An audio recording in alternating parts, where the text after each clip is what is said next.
eyes. It hurts me freaking eyes. I'll just be a bit dark. Just be a bit dark. Right then. So, setting up has begun. Time to set things up. Refresh this page. Because I want to have the live chat on screen. I want to have the live chat on screen. There we go. Okay, so... What do you mean upcoming? I've just started it. Yep, it's muted. Excellent. Okay. And... Oi. Get a bit... Okay. Okay. That's the live chat on the screen. Excellent. This is excellent. Right.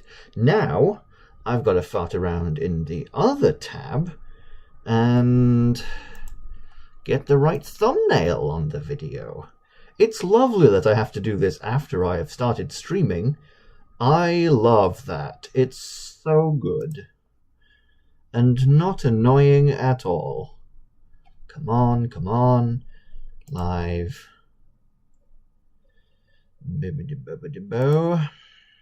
Let's edit it. Sorry for the faffery, if anybody's watching. I don't know if anybody's watching yet, to be honest. Right.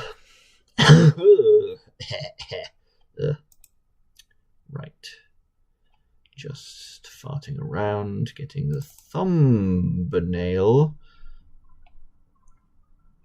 No, it's not made for kids.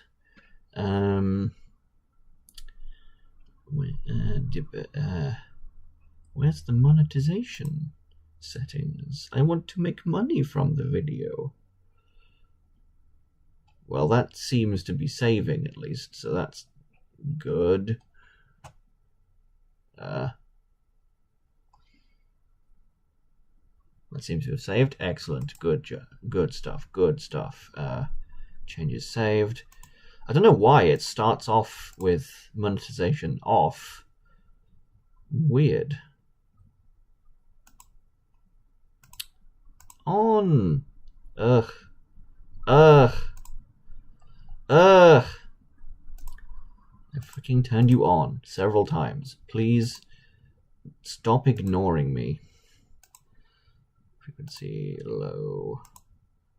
Alright, are the changes saved though? I don't know. I guess I'll find out later, I suppose. Anyway, minimize that. Eesh. Okie dokie. Several times, please. Mute that so I can look at this over here because it's a bit small on my screen. So, read then. All is functional and good and correct, yes? I hope. I'm just going to share this around a little bit on my social medias. Copy link.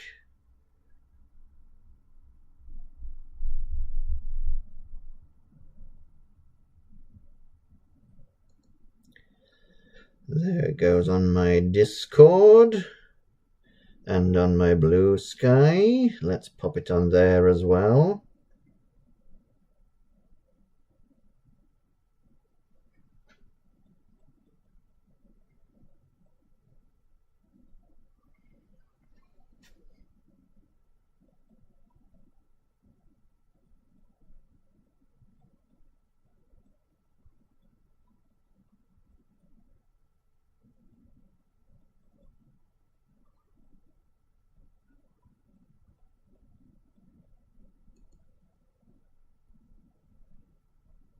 Sorry for being boring for a minute. Hopefully people do not have atrocious attention spans. That would be nice. Let's have a look at the live chat. Okie dokie! 3 people are apparently watching. Isn't that good news? All right then. Let's have a look. Let's have a look. Can I get this on my screen and visible even while I'm faffing around with that? Not really. So I'm not going to be able to see myself on the live stream. That's fine. That's fine. Salutations, gaming enthusiasts. George Marionette here, and today we're going to be having a look at the partners in the Mario RPGs and ranking them based on how much I like them personally. I thought a bit about what I'm gonna base my rankings upon. I'm gonna rank based on I thought about should I rank them based on their utility or on their character and story. I think I'm mostly gonna do it based on their personality and story and whatnot. But their utility is also going to be brought up a bit. It's just not going to be as important. But yeah, gonna rank the Mario RPG partners, and this video is going to be edited down into a proper video that I upload onto the channel eventually. I don't know exactly when. I'm gonna get my Sticker Star video finished and uploaded before that. But yeah, let me just check over here. Is this going well? Gonna rank the Mario RPG partners. Yep, that sounds fine. Excellent. Right then. Okie dokie. So I've also got the live chat on. It's going okay, Piggy Badge. Thank you very much for asking. This is another kind. I mean, I've just started streaming very recently, so this is going to be a common catchphrase by me. But this is a kind of stream I've not done before, so stressful, but hopefully it will go well and function correctly. But yeah, live chat is on the screen, on the stream. So you'll get to see yourselves. And any funny or good points you make will be visible in the video that I eventually edit down. So look forward to that. You get to be a part of my video. Isn't that good? Anyway, so at least I hope it's working okay. I hope it is. Is this functioning properly? Looks like it, I think. Is it? Hang on. Oh no, it just popped up. Okay, it just popped up. It's just all working a bit weirdly. Anyway, sorry, rambling. Right, so, on to the topic of hand. Second dramatic clap into action. Right, so I've ordered these mostly in order of their appearance in games. Just let the police siren go past. Oh, the thrills of living nearby the police station. It is such a joy to behold when you hear the sirens start going and go away. They're going away. Excellent. Right then. They're not after me, in case you were worried. They'll never find me. They can see me through the window from across them anyway. Right then. Yes. The perk of doing this in chronological order is that I get to start with my favorite Mario RPG ever. Not Super Mario RPG. We're going to start off with Mallow and Gino, and these weren't on the list when I first loaded this up. I think because these guys are kind of considered to be party members rather than partners, because they're equal to Mario and Peach and Bowser in that game. So yeah, there's a bit of a thing because I'm not ranking Mario, Peach and Bowser in this, so you could make the argument that these guys don't belong here, but I'm putting them in anyway. Putting them in there anyway. But yeah, I mostly want to talk about ahoy. Hello, Harry. Good to see you in the live chat. There's a couple other additions that were not on this list that I personally added on, and I thought that it would be appropriate for Squirps and Loveby to be added to the tier list. Because those are great partners in Super Paper Mario. I feel like Squirps should have just been on there because he is a companion that travels with you for a portion of the game who has functionality in the game and his own story and stuff. Loveby's just there to spread the joy and happiness to everyone, especially Harry. So I'm sure that everyone's excited to see Loveby and where I rank her anyway. So let's get started with Super Mario RPGs. Only two from this game, Mallow and Gino. Mallow is actually a really good character. I really, really liked Mallow. He was one of my favourite parts about Super Mario. He was one of my favourite parts of Super Mario RPG. He's a really adorable little guy. He's kind of a pathetic little weenie. I haven't confirmed her tier yet, Harry. Don't get ahead of yourself. Mallow is kind of an adorable little weenie. He cries and then that makes it rain and stuff like that. He's got a really good story all the way through the game. And that's something that I really like, is when you have a partner that's with you and that has like their own personal plot that goes throughout the whole game. That's actually something that I've been thinking about a lot recently. What with how it works in the original couple of Paper Mario games. Because in the original couple of Paper Mario games, the partners have like a little bit of plot in their own chapter. Maybe a few of them will be fortunate and get a few chapters to have a bit of focus. But then once their story is done with, they're just sort of there for the rest of the game. They've after the story has finished with them. So that makes them feel much less meaningful than partners that are there for like most or all of the story, who actually get like a proper character arc across it. So yeah, Mallow gets a really good story throughout the game. He's adorable. He's likable. He's got some very useful moves in battle that I really enjoy using. I'm going to put, like, this is very subject to change as the video goes on. Also, by the way, can you see my mouse on here? You can't see my mouse. That's a bit annoying, but oh well, we can deal with it. The images are being moved around by a spooky ghost. Woo! Oh, I just froze on the screen. Oh, that's concerning. Please let me know if anything's going wrong in the live chat. Anyway, so for now, Mallow, I like him quite a bit. I don't like the game that he's from. I don't know if any of the people who left mean comments on my latest Super Mario RPG video are in the live chat. Some people think I just have a skill issue with the game.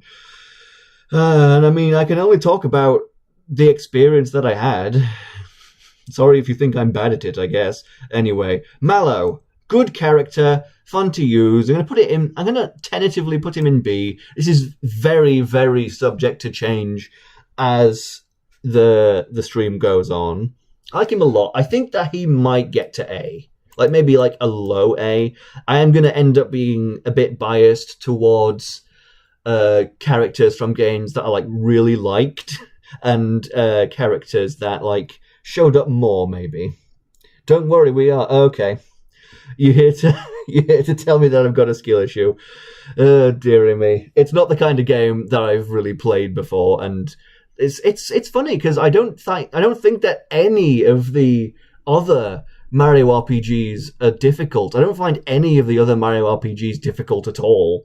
It's just that one. That one was not great. And also, I was kind of rushing my way through the game a bit because it was for a Let's Play and I'm trying to keep it entertaining. And I didn't feel like grinding off of camera. So I think I was genuinely underleveled for that game, and it would have been, I would have had a much easier time if I had grinded a bit, but oh well. Anyway, I just didn't like it. I didn't enjoy it. I can only tell you what experience I had. Anyway, Gino gets F tier. Genuinely, like, he might move up to like bottom of D tier eventually. Yeah, Mallow is adorable, you're right. But I just really didn't get Gino.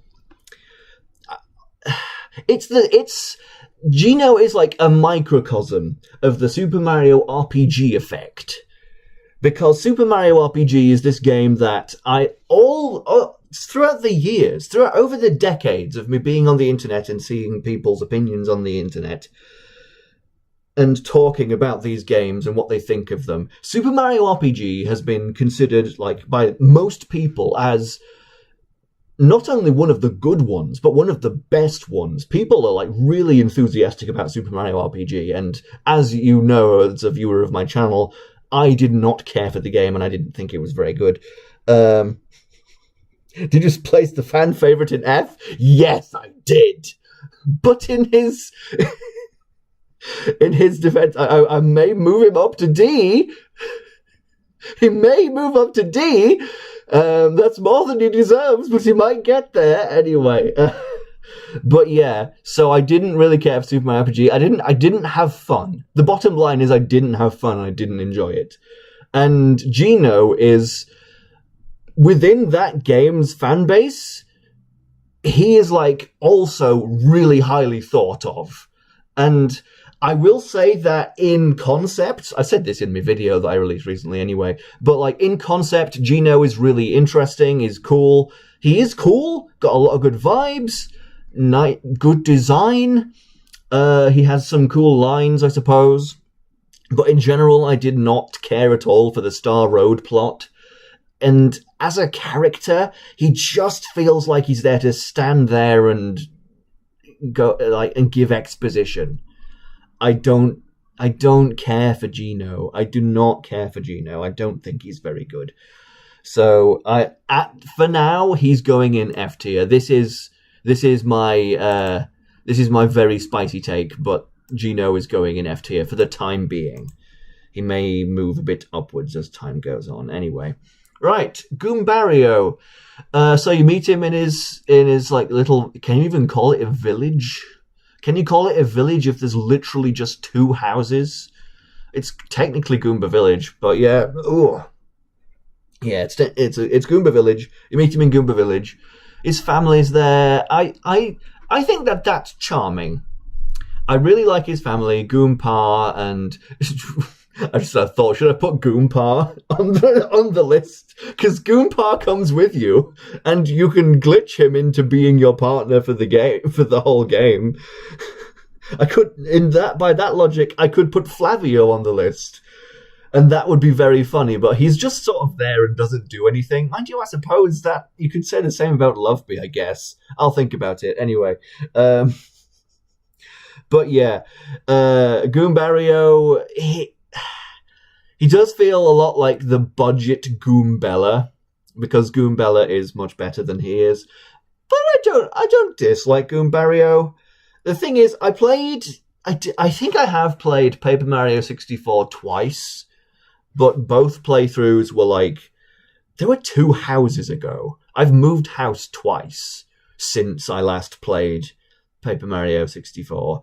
And I did like the game. I've really been meaning to get back to playing it again, because I feel like a lot of my specific opinions about that game are not very well thought out or well remembered because it was so long ago. But for now, I'm going to put him in C tier. Yeah, he's just a tattler, not very good in battle, as I recall. I like his family though. I think that he's really adorable with his family. I really like his family. Lots of like nice little moments with his family in Goomba Village that I really enjoy. Koopa is kind of the same, like, except he doesn't have the charm of his family and his little farm, to be honest. No, it's not a farm. Do they own a farm? I don't think they own a farm. I don't remember them farming anything. But yeah, Goombario is just like more boring Goombella, but he has a cute family, and they have like side quests to do and stuff. And Koopa is just, you get his shell, you give it to him, and he says, "Hey, I'll go on the adventure with you." And literally, I do not recall a single character trait. Literally nothing. Like, I remember watching a playthrough of the game with ProZD, and they made a joke of how he's seeing what's his name? What's the Explorer Koopa from Paper Mario 64? What's his name? What's he called? I'm forgetting his name. What's he called?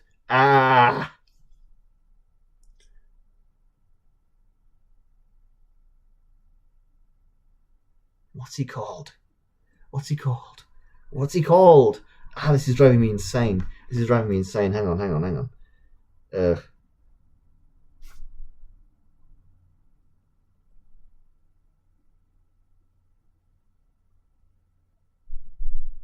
Hmm. Colorado. That's what it's called. Yeah, no, this is a completely irrelevant side tangent, but I watched a playthrough where the joke was that he was seeing Colorado's wife behind his back. That's the only thing I remember about him, and it wasn't in the actual game. So yeah, no, it's kind of, I must be honest, I am going to really give preference to story and personality and character and stuff over utility in the game. Especially if the game is like Paper Mario 64 and I haven't played it in many, many years. Yeah, Colorado. Yeah, I looked it up on Super Mario Wiki. But yeah, the Paper Mario 64 partners, I don't have a lot of opinions about them, to be honest, and that's because they really, really embody the old Paper Mario idea of you recruit them, they have like a teeny weeny bit of plot, and then the story forgets about them. Like, they're still there, and they'll say things when there's things to be commented on, but they don't have any plot. And I really, really don't like that format. For the most part, really. I think it's really lame. I think I would rather have fewer partners that, like, get to grow more and have more proper stories. But Paper Mario 64 does that thing that I don't like, but to like a really stupid degree. Speaking of which, in the exact same chapter that you get Koopa in, you get Bombette. And I do like Bombette. She's cute, and I think she had like some funny lines or something, I think.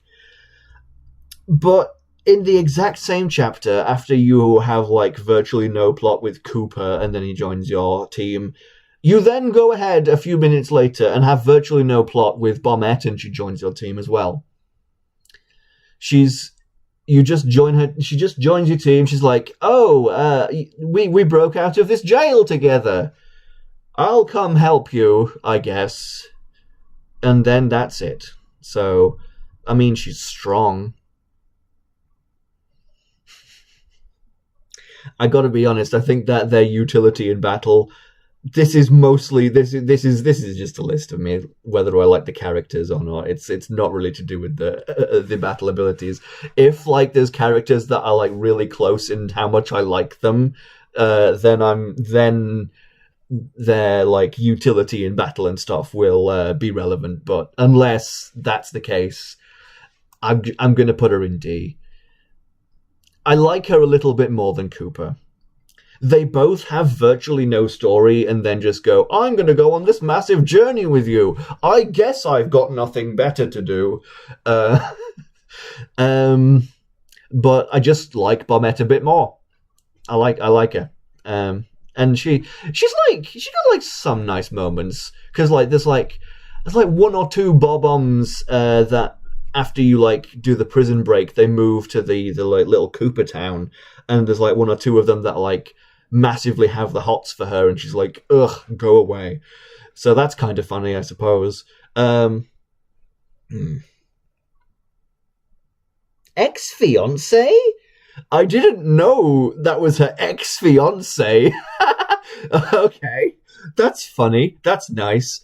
But yeah, and like side quests to flesh out characters aren't bad, but like if that's like the majority of where they get their character development, that's not a good move. I don't think that's a good idea then. Because like genuinely, one of the things that I like most about Super Paper Mario and onwards in the more modern Paper Marios is that you get a main partner that stays with you for the entire game, and they grow across the entire game. And that means that I feel way more attached to them by the end of the game than any of these characters that pop up, have a little bit of story, and then are just there. Anyway, I'm just going to try and speed through Paper Mario 64. So, wait. His name is Parakarry. You can tell how long it's been since I played that game. I forgot his name for a second. Parakarry. Parakarry, he's fine. He sort of enlists you to do his job, which he failed to do for him. I think he's just going to go in D, like all the partners from Paper Mario 64, which are just kind of there for like a minute, and then just don't have any personality beyond that. I don't know. I think he's going to go in D again, but like he has a little bit more. Like you have to bring him some letters to recruit him, and then that's like an ongoing side quest. You find his letters that he's dropped and deliver them for him. And he's like, also he makes cameos in TTYD and SPM, so that's nice. That's nice. I think he makes a cameo in SPM. Am I crazy? I think I might be crazy. I don't think. No. Does he deliver a letter then? I don't think he does. I don't think he does. No, I'm being stupid. Never mind. But yeah, Parakarry. No strong feelings for him.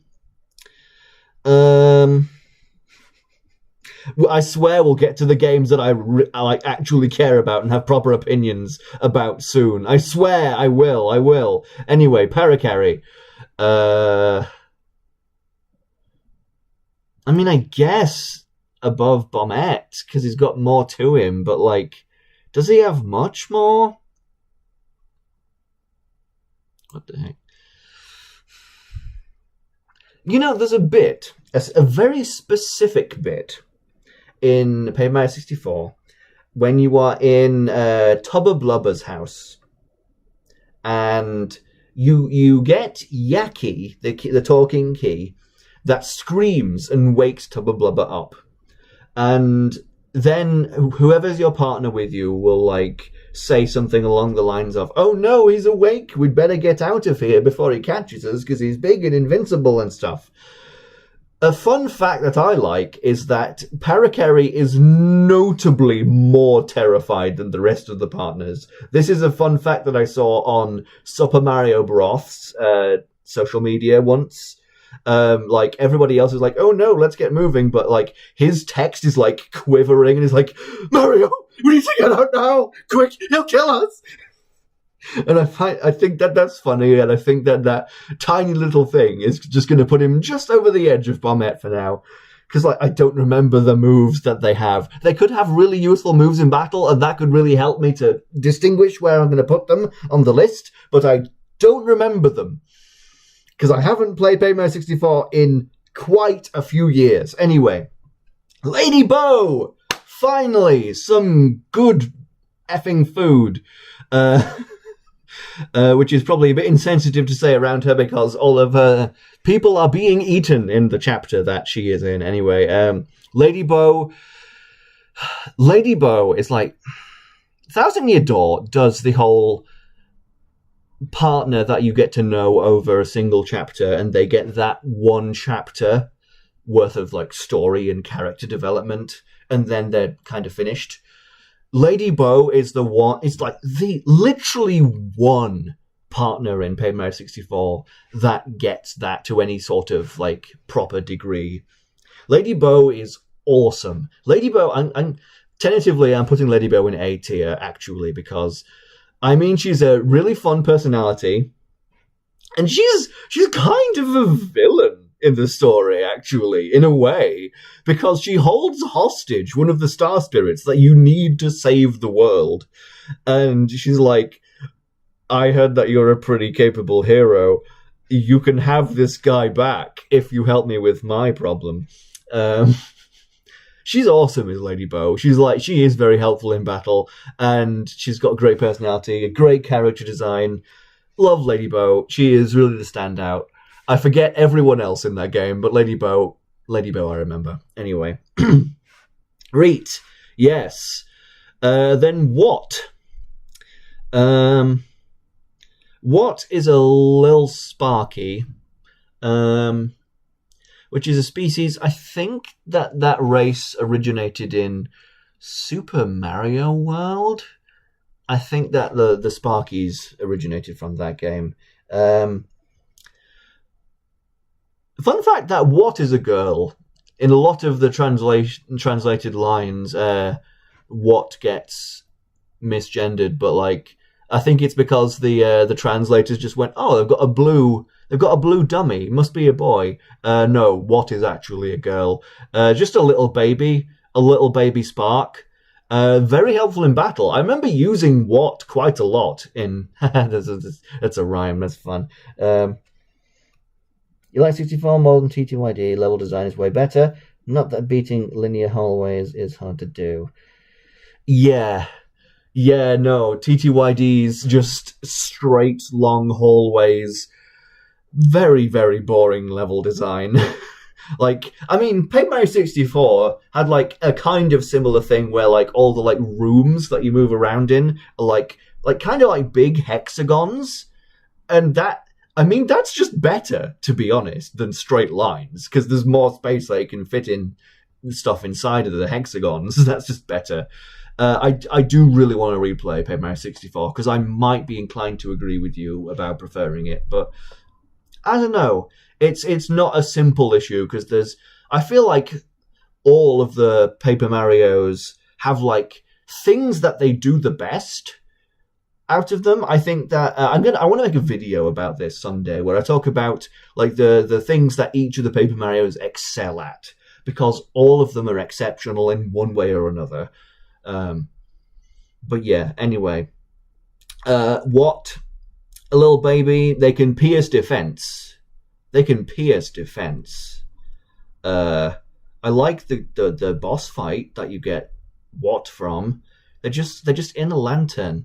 They're in a lantern and they're like, I'm a baby. I don't really have anything else to do, so I suppose I'll go help you, Mario. And that is literally it. So these partners really give you very little story to work with, I must say. What is literally just kind of there. But I really do. I remember actually really liking What in battle and finding the armor-piercing ability that she has very, very helpful. So I think because it's like the same as these guys in D tier. It's the same as these guys in D tier, where like they have virtually no plot or personality, and they're just kind of there.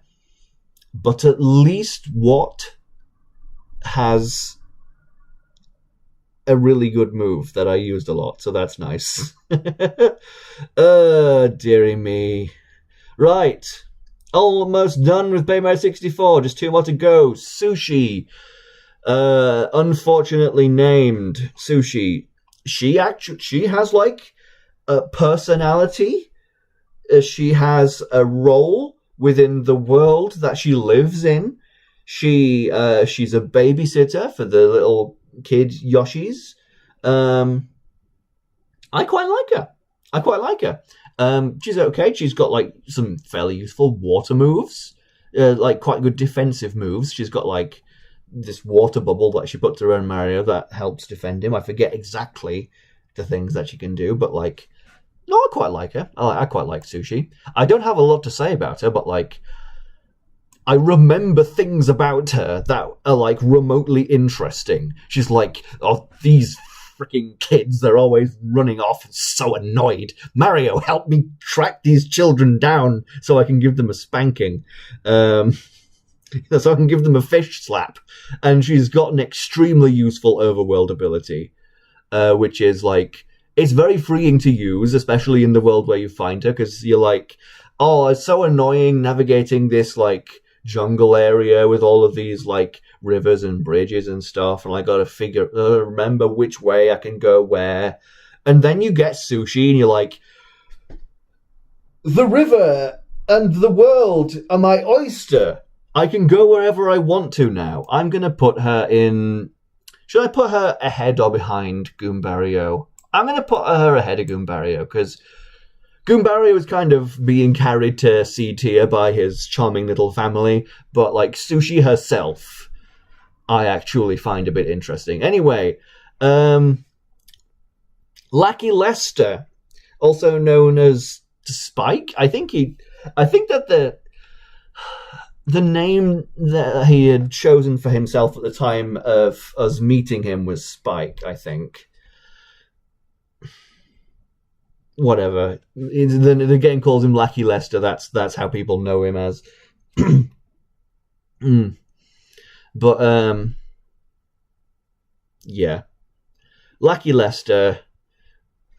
Again, he's one of the ones with a really useful overworld ability that when the thing is, he's most useful for just crossing distances quickly. That's really nice to have. I suppose Paper 64 does have the spin move that lets you move faster.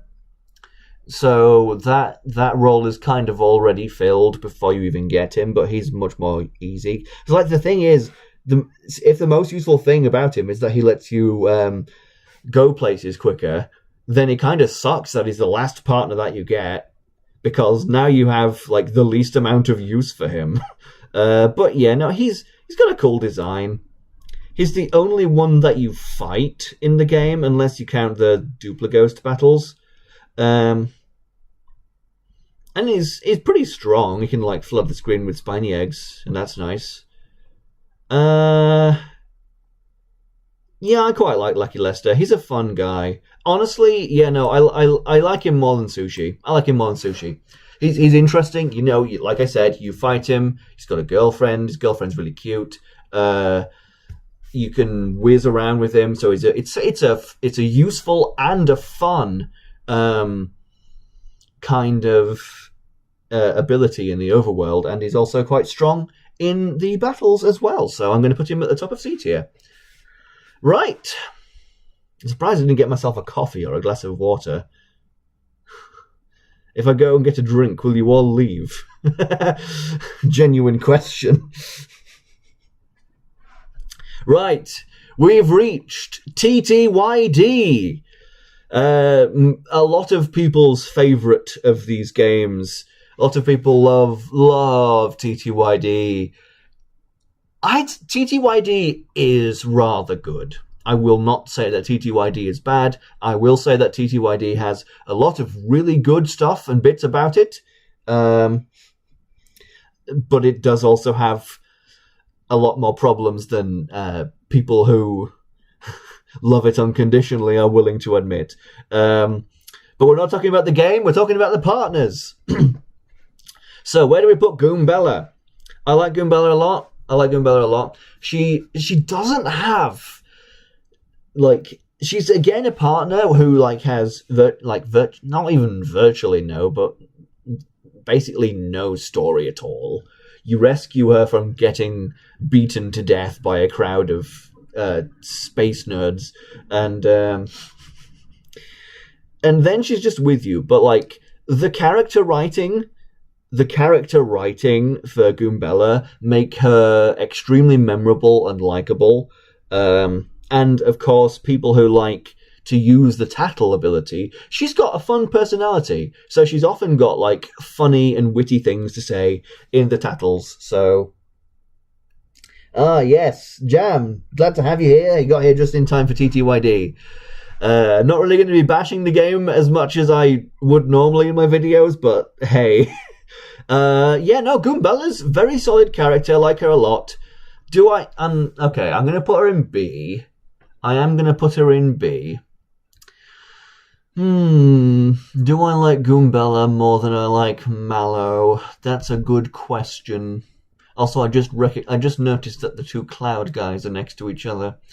I just thought of something. It's weird that we never find out. Does Lucky Lester's Cloud have a name? Because if I was a Lucky 2, I feel like I would name my Cloud. Anyway, speaking of which, I think I remember seeing there was like a beta design for an enemy from Superstar Saga, I think, where there was a cloud and it had like enslaved a Lakitu and the cloud was riding the Lakitu. And I was like, that's a fun role reversal. And a shame that I didn't end up in the game. But yeah, Goombella, really likable. I'm going to put her below Mallow for now, though. I like Goombella more as a character than Mallow, because she's very witty. She's got lots of like useful things to say, comments and fun comments to make about things. She's like the like out of the partners that you get in the game, she's like the person you get to know the best, because she has something to say about everything, literally pretty much everything. But Mallow not only has like way more story, but like obviously a much better story. Goombella doesn't really have any story to her, which is a bit of a shame. So I do like Mallow as a person, and I really like his story and his finding his parents and stuff. So I'm gonna put Mallow just a little bit ahead of Goombella for now. I think that seems appropriate. So we have a more interesting Koopa partner this time, in Koops. I like Koops. I like his design. His design's better than Koopa. He's a little loser. He's shy and he's socially anxious, and he's oh, Mario, I need to go with you. I need to go find my father and see whether he's dead or not. He's likable. I mean, as like a fellow socially anxious introvert, you gotta find Koops a bit relatable, so like feel a bit sorry for him. So I do like him, and he does, and like that's the thing. Now I'm like comparing characters based on their character and their plot, and I gotta figure out how I weigh their respective importance to me on my personal ranking. So, yeah, so,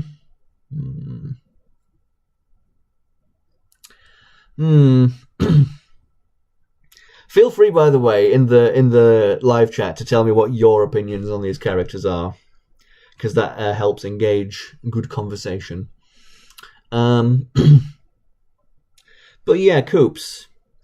He definitely has more plot than Goombella. Definitely more impact on the world. Goombella knows one person in the world of the game, and Koops is like known by his whole village. He has a girlfriend, he has a dad, and people know of him and stuff.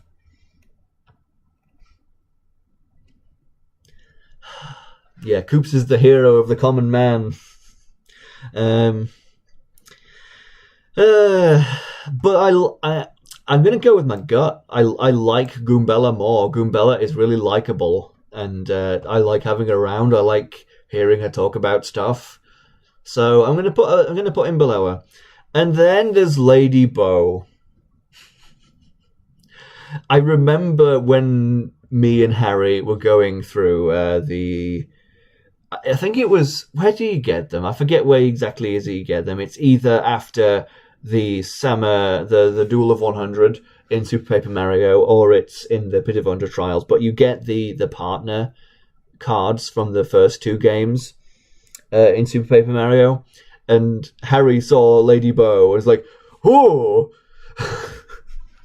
Because she just got her boobies out there. I mean... I remember seeing... hold on a sec. I'm gonna go get something.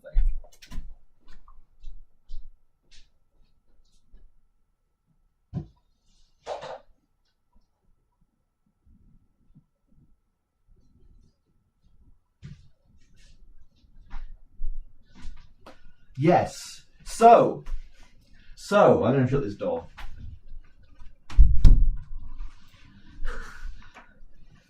When I was a kid, back in, I believe, this was like 2004 or something. The cover of it has come off, but this is my first ever game magazine. Hang on.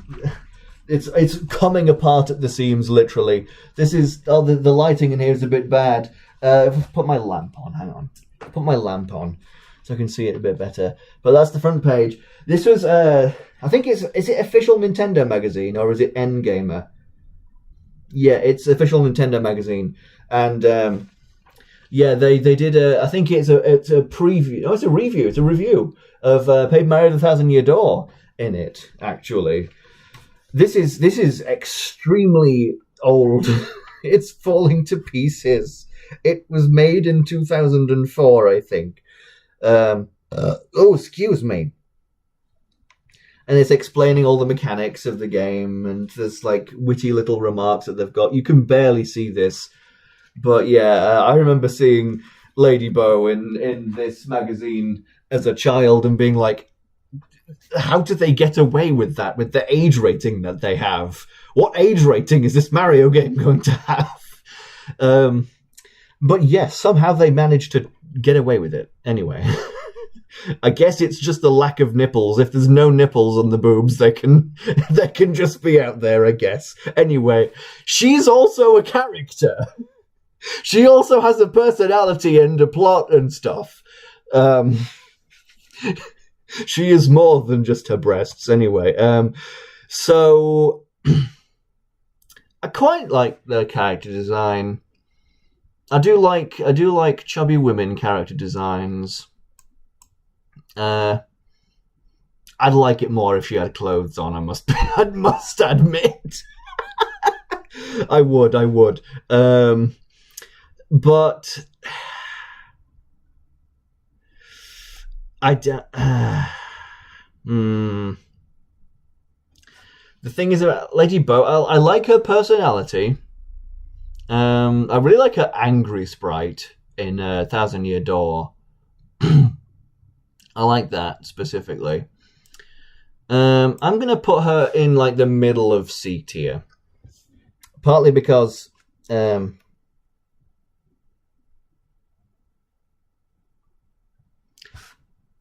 I call her Lady Bow? Did I call her Lady Bow at all? Am I stupid? Did I call her Lady Bow? Oops. Madame Flurry. Anyway, Madame Flurry. So, the thing that I mostly remember her for, actually, is the frickin' back and forth. So in the Great Boggly Woods, first of all, you go up to the Great Tree. You can't get in the Great Tree, so you leave the Great Tree. Then you go all the way to the right. And then you find out that she needs her necklace. So you go all the way to the left. And you fight the Shadow Sirens. And then you go all the way to the right to give her back her necklace. And then you go back all the way to the left. And it's not the most egregious back and forth backtracking in TTYD. There are worse ones, but it sure does suck. It sure does suck, and it sure is annoying, and it sure does feel like Madame Flurry's fault that I had to endure that annoying back and forth. So, yeah, did I say Lady Bow? How many times did I say Lady Bow? How did I get that so wrong? I'm like, it's an ephemeral, cloudy or ghosty lady type character. Dear me. Lady Bow's way better than Madame Flurry. Yeah, no. So Madame Flurry, annoying way to recruit her onto your team. It just feels like her fault, that annoying back and forth.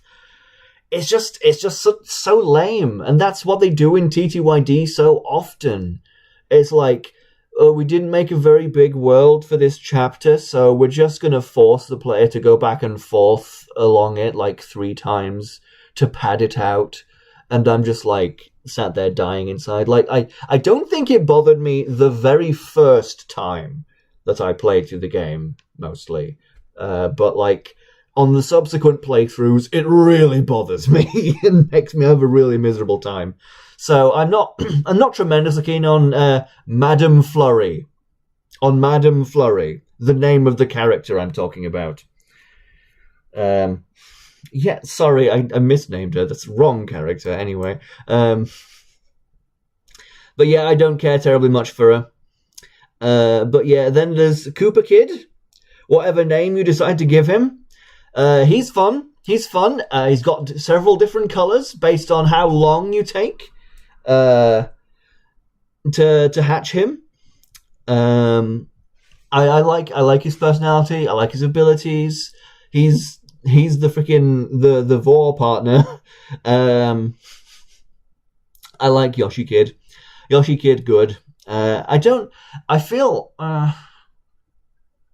Do I feel terribly attached to him though? I'm gonna rename C tier to don't feel terribly attached to. Did I misspell attached? Does it not have a double T? Oh no, I added a third T that's not there. Oops. Anyway, yeah, I don't feel terribly attached to.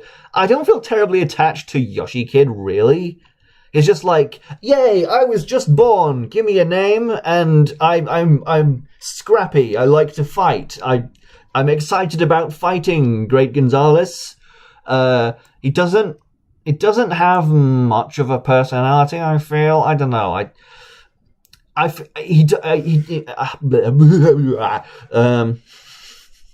Does feel like he should be like top 1 or top 2 of the don't feel terribly attached to tier. Oh, looks like somebody's excited for Yoshi Kid in the live chat. I like Yoshi Kid. He's likable, but like, and like, does he have like any fun lines and stuff? I feel like he maybe does somewhere.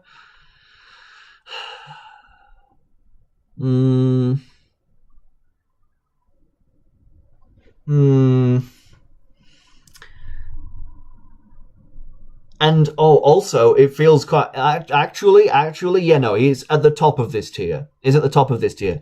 He beats Lucky Lester, because he basically serves the same purpose.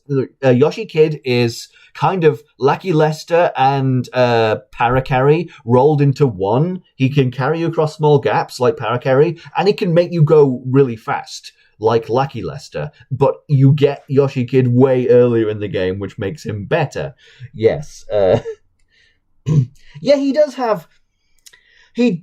have the color changes, and that is fun. I do like that. Like the different colors and the choosing a name, those do make him quite endearing. They do. I might put him at the bottom of B tier. No, for now I'm going to put him there. For now, it's negotiable though. We'll see. Are you looking forward to Fleep? Are you? The papes, Amar. Anyway, I'm looking forward to Super Paper Mario, but like the pixels, I'm not going to have much to say about the pixels for the most part. Despite Super Paper Mario being my favorite game. Anyway, read then. Vivian. Yay, Vivian! Good character, Vivian. She's not my favorite partner in the series. Does she go above Lady Bow though? That's a good question. No, I think I like Lady Bow more. They're both the spooky character from the spooky chapter of their respective games. Vivian's very likable. You do feel very sorry for her with the way that her sisters treat her. Do like Vivian. And like the thing that I was complaining about for the first two Paper Mario games, what with how the partners are like, they're introduced, they have a little story, and then they're just kind of there for the rest of the game. Vivian kind of dodges that a bit because she's introduced much earlier in the game, and you see her a couple of times throughout the game before you then get her proper bit of plot in Chapter 4, at which point you get to know her more properly. And Vivian's nice. We like Vivian. She's like your only friend in that one arc of Chapter 4 when everybody else is duped by Duplass and abandons you. So, yeah, I like Vivian. She's really good in battle. She's got a creative overworld ability, got a good personality, good plot to her. Vivian can stay in A tier. She's not one of my favourites, not one of my absolute favourites at least, but she's pretty high up there. Anyway, bangers back to back. Bobbery.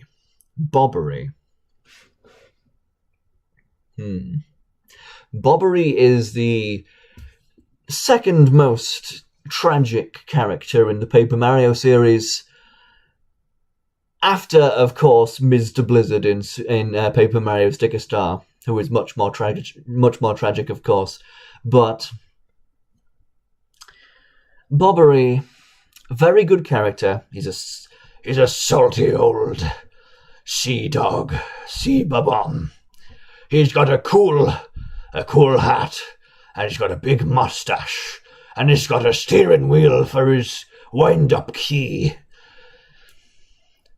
And his wife passed away some years ago, and he's never been quite the same since. However,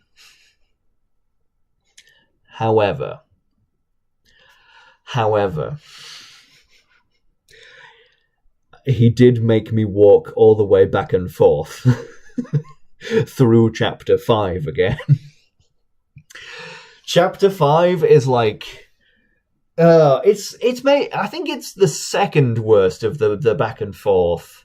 Chapter 4's is kind of worse. It's a bit hard to tell because like Chapter 4 at least has really good vibes, and like the plot is interesting at least, so that kind of makes you forgive it a little bit. And in the remake, they made the backtracking much less bad in Chapter 4. And also, like, that doesn't affect Vivian's placement, because Vivian, I don't feel like I'm going backwards and forwards because Vivian made me. I'm going backwards and forwards because the overall plot made me. But, like with Madame Flurry, I feel slighted by Admiral Bobbery making me go back for the Chocola Cola. It's so annoying because in this chapter you go all the way to the right to go and find the lost members of your party, and then I think you get like warped back to the campsite, and then you go all the way back to the right again to go check on Bobbery, and he's like, "Oh, I'm dying, go get me the Chocola Cola, it must be among the supplies." So you go all the way back, and Flavio is like, "I will not give you the Chocola Cola, it is important for our reserves, bring me something tropical to eat in exchange for it." And they're like, "Okay." And they go all the way back to the right and get a flipping coconut.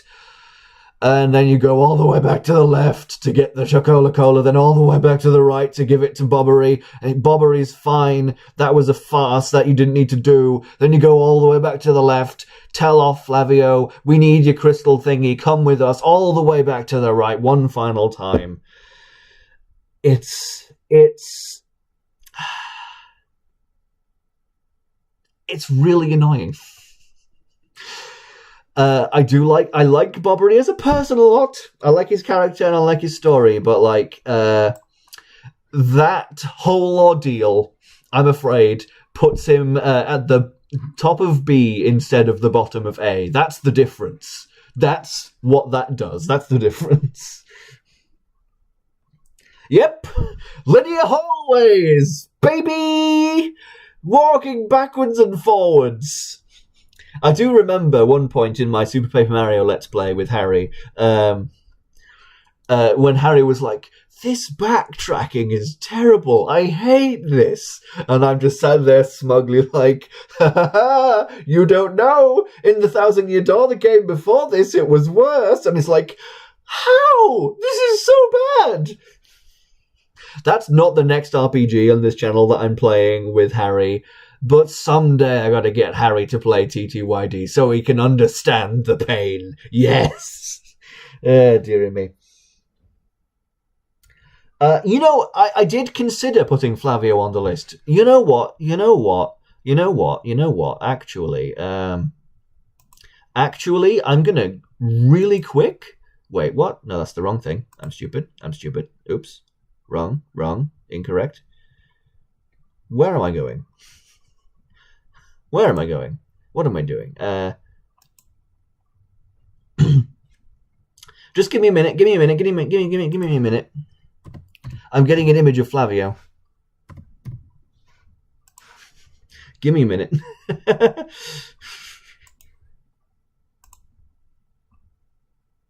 This is very important.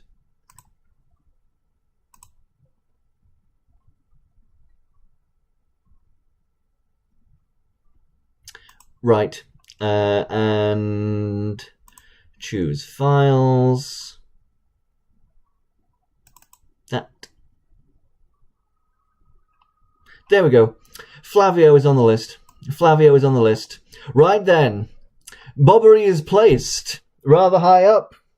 But yeah, Hallway Simulator, yeah, that's what it's like. Genuinely, Paper Mario Sticker Star is so much more fun to explore. Anyway, Flavio! Yes! I bet Courtney isn't in chat to pop off over Flavio being mentioned, but she's here in spirit. Flavio! Woo! Everybody's favourite partner. Flavio is a fun character, and yeah, like I said before, he is also responsible for a lot of the pointless back and forth in Chapter 5, but he's a really fun guy. He's really fun. I can't put him in Don't Feel Terribly Attached To, can I? Because I do. Has anybody else in the live chat done the glitch where you get to keep Flavio for the rest of the game and he appears in the cutscenes and stuff? The freaking cannon where you're like whooshing through space to get to the moon and Flavio is just standing there. Dear me. And he gets to watch Peach take a shower. Anyway. Flavio, I'm going to put him over here.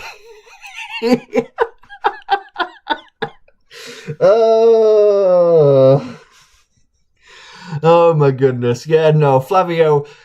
I mean, I did consider him for this list, and like I put Lovebee on this tier list, and Lovebee is she just follows you and complains about things.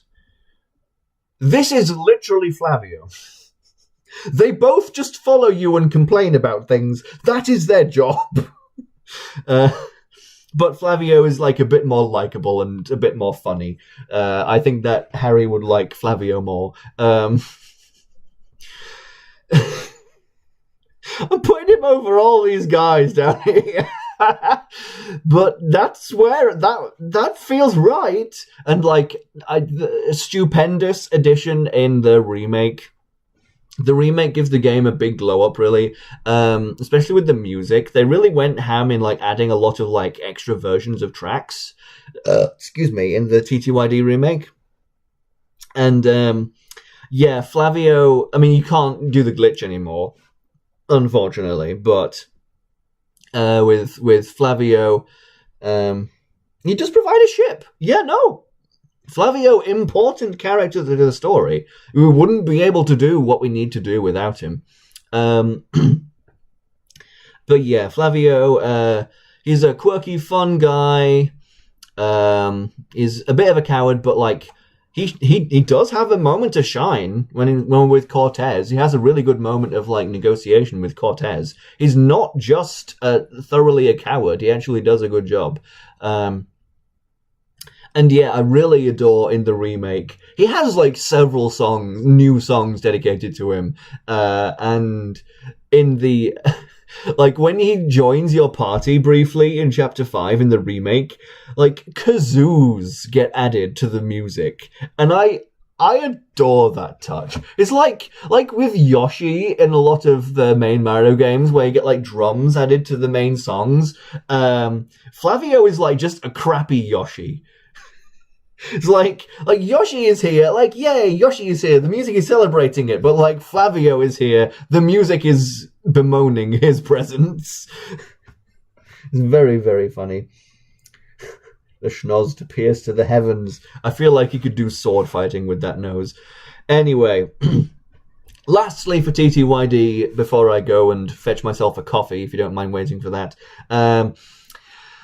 is Miss Mouse. She's the one optional partner, unless you count Flavio. No, Flavio is actually mandatory, if only brief. Miss Mouse, she's there. She's handy when it comes to finding hidden treasures. I do quite like being able to steal things from enemies, but like it doesn't work often enough. She's okay. I have heard from people on the internet that she is like the weakest partner and like the least useful. And like I don't really use her very much, but she does have a good personality. She does have a good personality. Honestly, I kind of I might add another tier actually. I might add another tier. Nope, that's not what I wanted to do. Nope, that's not what I wanted to do. Nope. Wrong thing. Hang on. Let's see what am I doing? No, stop that. Stop it.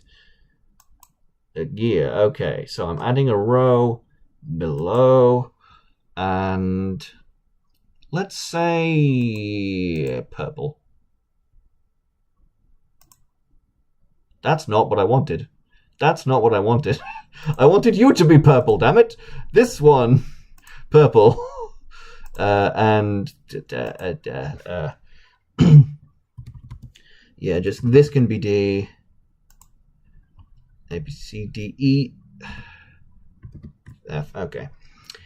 Yeah, I do like her as a character, and she pops up quite a lot. I'm gonna move Flavio down. I like Flavio more than Miss Mouse, though. Now that I'm adding another one, I'm taking my jumper off. I'm getting too hot now.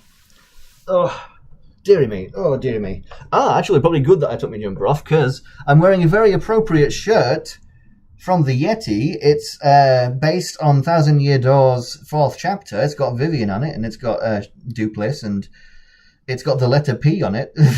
Everybody's favourite character from the game. So yeah, appropriate shirt for today. Anyway, yeah, let's just, that should not be purple. Stop being purple. Is that no? That's the same color as another one. I'm just. It can be grey. There we go.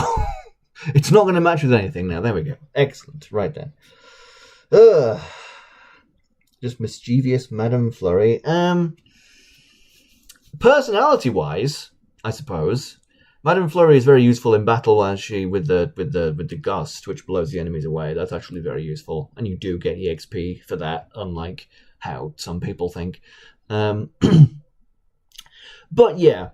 Yeah, I made a D tier. It felt right because like B is like quite a positive tier, and D and don't feel terribly attached to can be fairly neutral. With D skewing a bit positive still. I want to rename. I want to rename these. Let's see. So I'm gonna have here for the goats.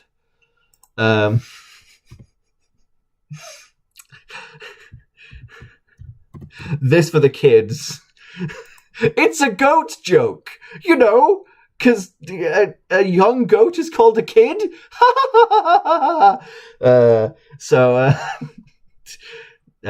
These guys can be great. These guys can be good. These guys can be yeah, these guys in this tier down here, these are forgettable because I I don't really care that much about them at all because they have like no personality and no story. And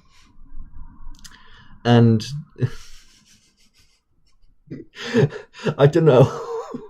What should I rename Gino's tier to? For now. It's his own personal tier. What do you mean, red underline? Gino is a proper noun. It's a proper noun. That's like a real Italian name. What's wrong with you anyway? Yeah, Miss Mouse, she's okay. She pops up several times throughout the story. Honestly, I liked Miss Mouse much more as a supporting character than as a partner, to be honest. I liked her much more then. She's just like, it's like, hi, darlings. I've already stolen the thing I wanted. Smooch, goodbye. I will now jump epically out of this window. And I liked her in that role a lot. But then you get her as a partner and like, oh, you just kind of suck a bit, don't you? Oh well.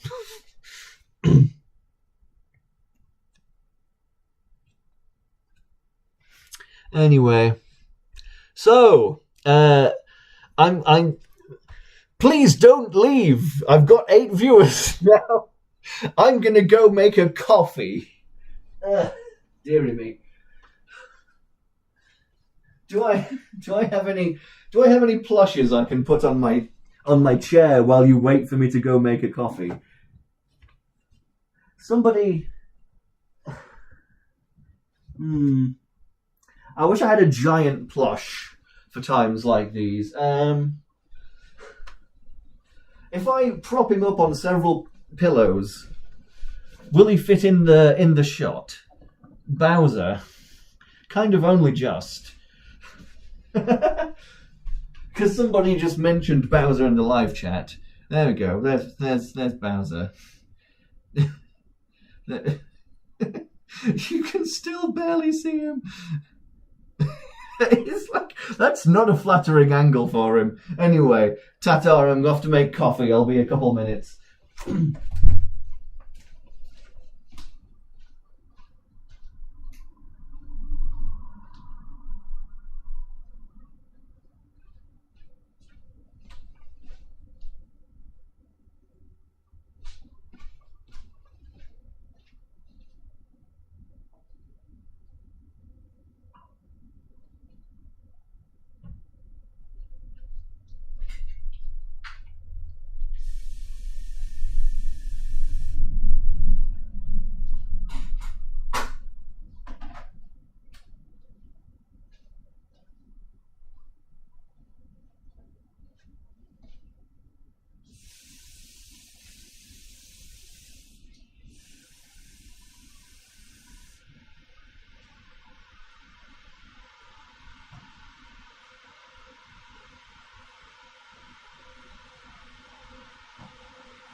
I'm not finished yet, I'm just bringing water as well. Probably good to have water as well.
Alrighty then.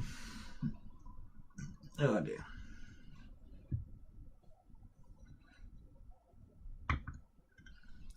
Thank you very much for subbing in, Bowser. Roar! Oh, I don't want to dump all my pillows on my floor. Hang on.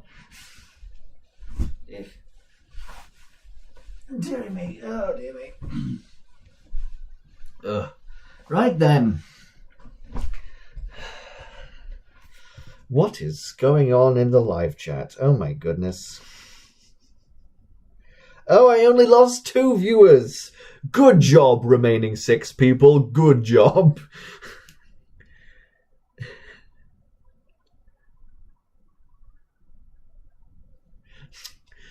Thank you for singing the DK rap in my absence, Jam. It's very appreciated. Do you like my mug? I have a mug in the shape of a squirrel. Look, mug holding a little acorn. Isn't it cute, mug? Yeah. I like collecting novelty mugs. The harder to drink out of, the better. I once saw an advertisement for a Pikachu mug, and they had the Pikachu head-shaped mug, and it had the ears pointing backwards, so it wouldn't stab you in the eyes when you drank it. And I just saw that and went, cowards. If they get stabbed in the eyes, then they were not strong enough to handle this mug. SMH my head. Just let people stab themselves in the eyes. Anyway. Right, anyway. On with the very first Mario RPG I ever played. Mario and Luigi Partners in Time. With our good old friend Stuffwell here, this suitcase guy. So Stuffwell is he is not the most interesting character. I do like Stuffwell, and when I went back later on and played Superstar Saga, and what you mean? I've got a suitcase that doesn't talk to me. This is a rip-off. But yeah, he's a cute little guy. He does occasionally say funny things in like his robotic demeanor. I really like the line "loathing cycle initiated." Yeah, nostalgia bias. He's not getting that high, to be honest. He's not getting that high. I do like Stuffwell. He's like a straight man. He is funny sometimes. He's like very straightforward. He gives you more tutorials than you should do, really. Like, I mean, as a kid I didn't mind it, but like as an adult when I replay Partners in Time and there's like 3 tutorials like, here's how you jump up steps, here's how you jump over gaps. I'm like, I can intuit this. You don't need to tell me.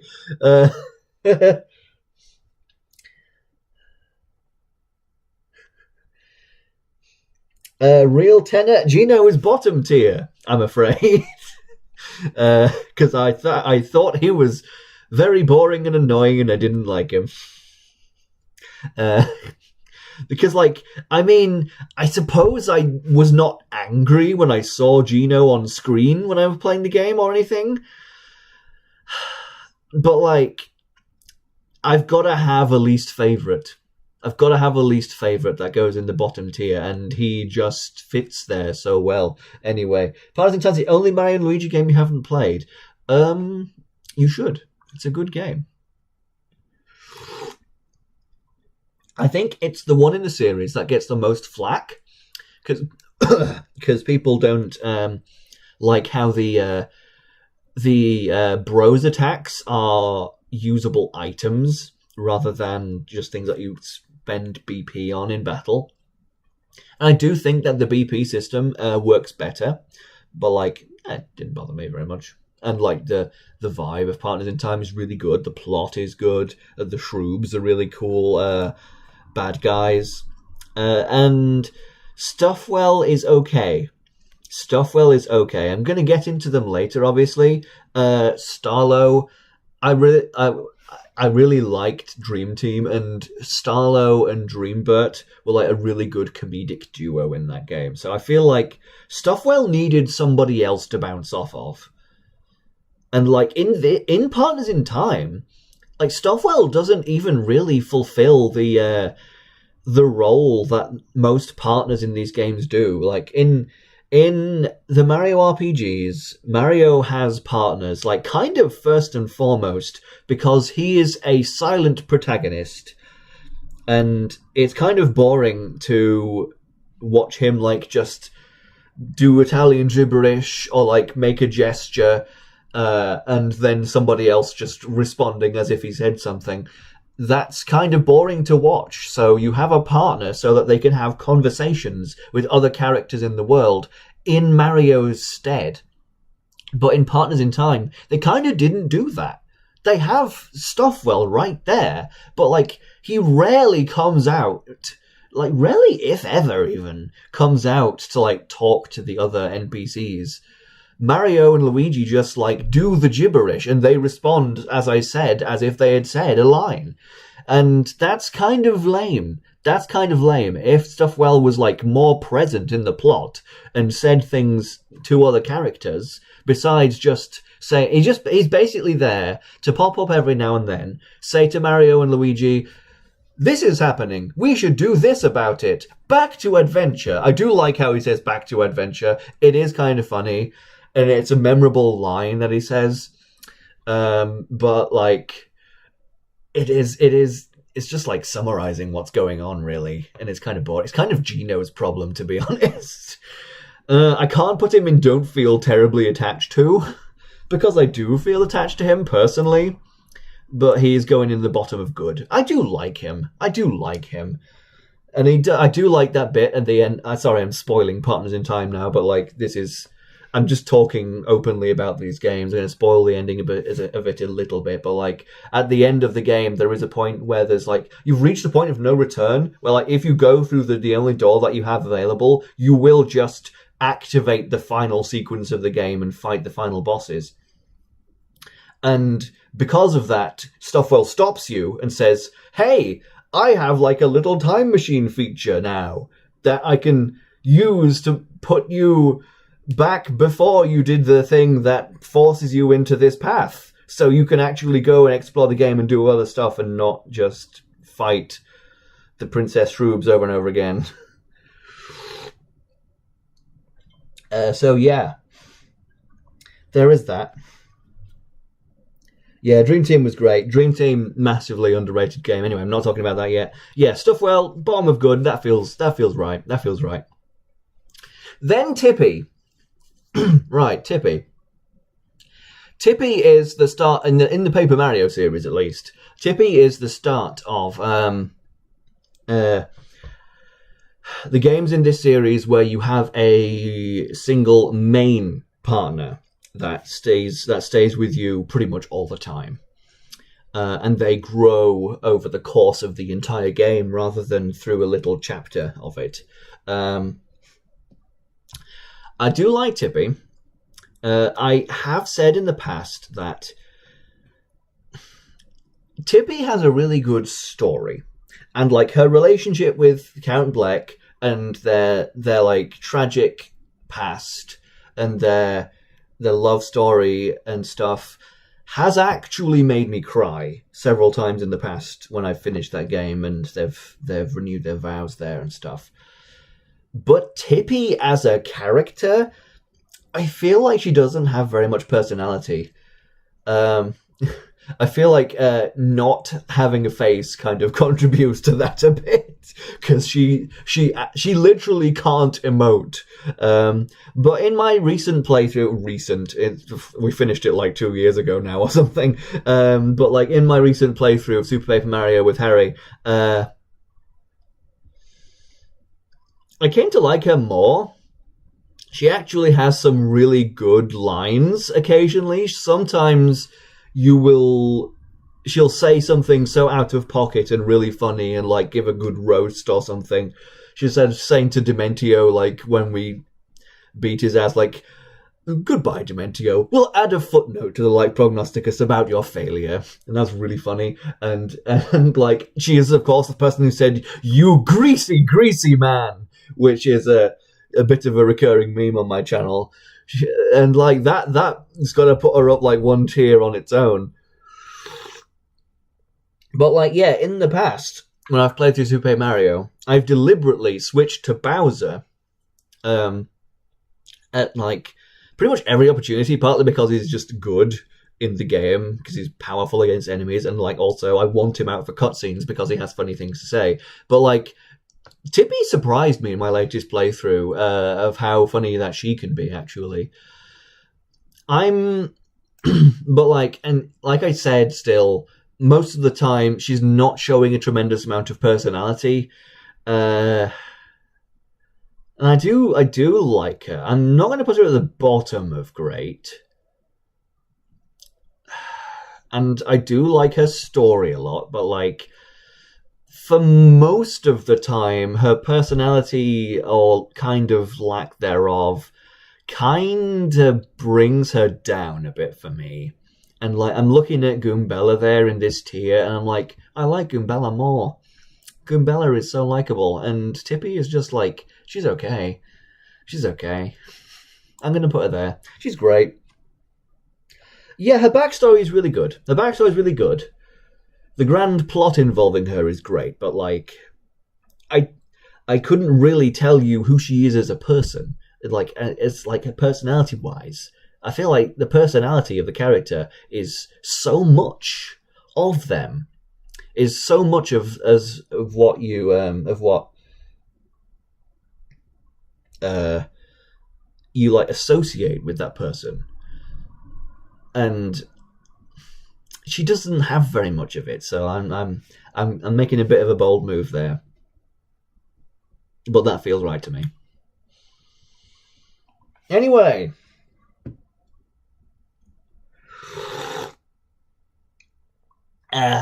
We're on to the normal pixels.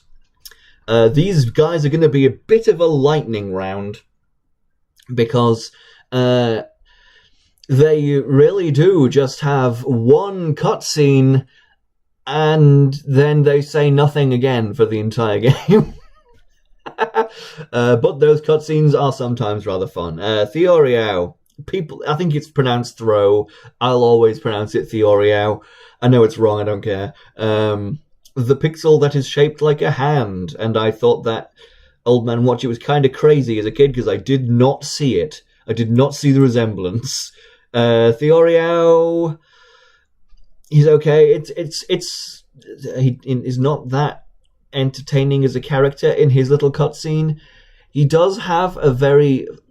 Should I put like a specific tier just for the pixels?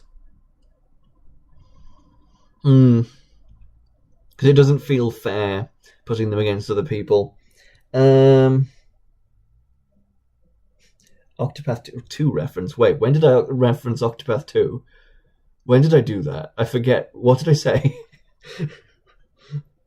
I'm always happy to hear the Octopath Traveler games brought up, but what did I say? Yeah, Theoriao. I'm gonna put him in the bottom of don't feel terribly attached to, because Super Paper Mario, the moves that the pixels give you, the Super Paper Mario is gonna get carried a lot by being my favorite game ever, and obviously by extension then my favorite Mario RPG. And I grew up with this one. This is one of the first. This is like after Partners in Time. This was the second Mario RPG I played. That's like a pixel tier, but I don't know. I might make a pixel tier. It just feels like a bit of a cop out though. But like it's funny because with the pixels, kind of what I've been saying so far with like their utility in battle not really meaning very much to me for this list, is kind of flipped on its head with the pixels, because the pixels are mostly utility and barely at all character and story. So yeah, Theorio is really fun to pick up and throw things with. I really like that. That's a really good part of Super Paper Mario and a really good option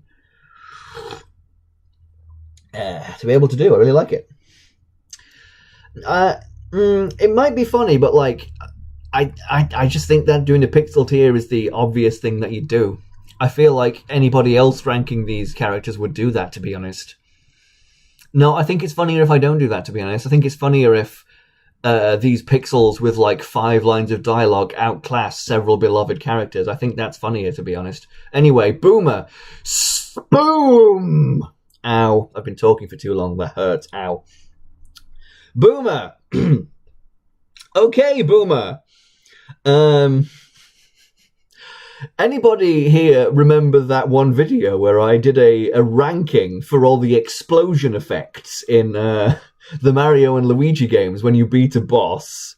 Because that's one of my favorite videos, and it's a really stupid one. And I voice acted Boomer as like a co-star for me in that video. And he gave his own personal rankings on the explosion effects of the bosses. And honestly, this is very personal and isn't even part of the game. I don't give a flying toss. I'm gonna put Boomer in the good tier. He's going like in the middle of good tier. Yeah, I like Boomer. And me and Harry did some funny bits with him. Like I love the bit in our Let's Play where Dementio shows up, snaps his fingers, and explodes us all away to like the underwear and the over there.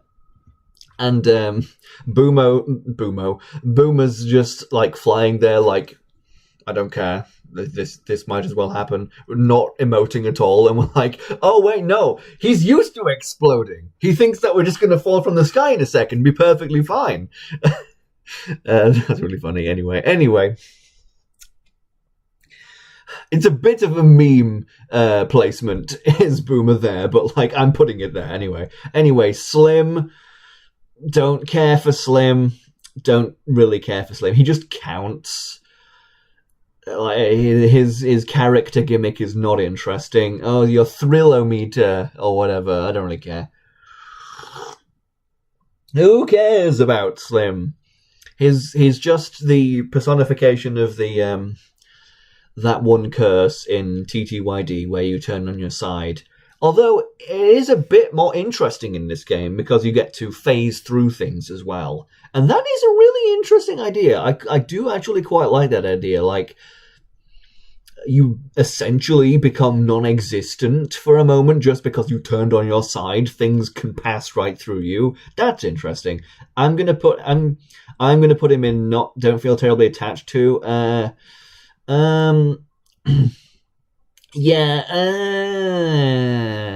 That. Or should I put him in forgettable?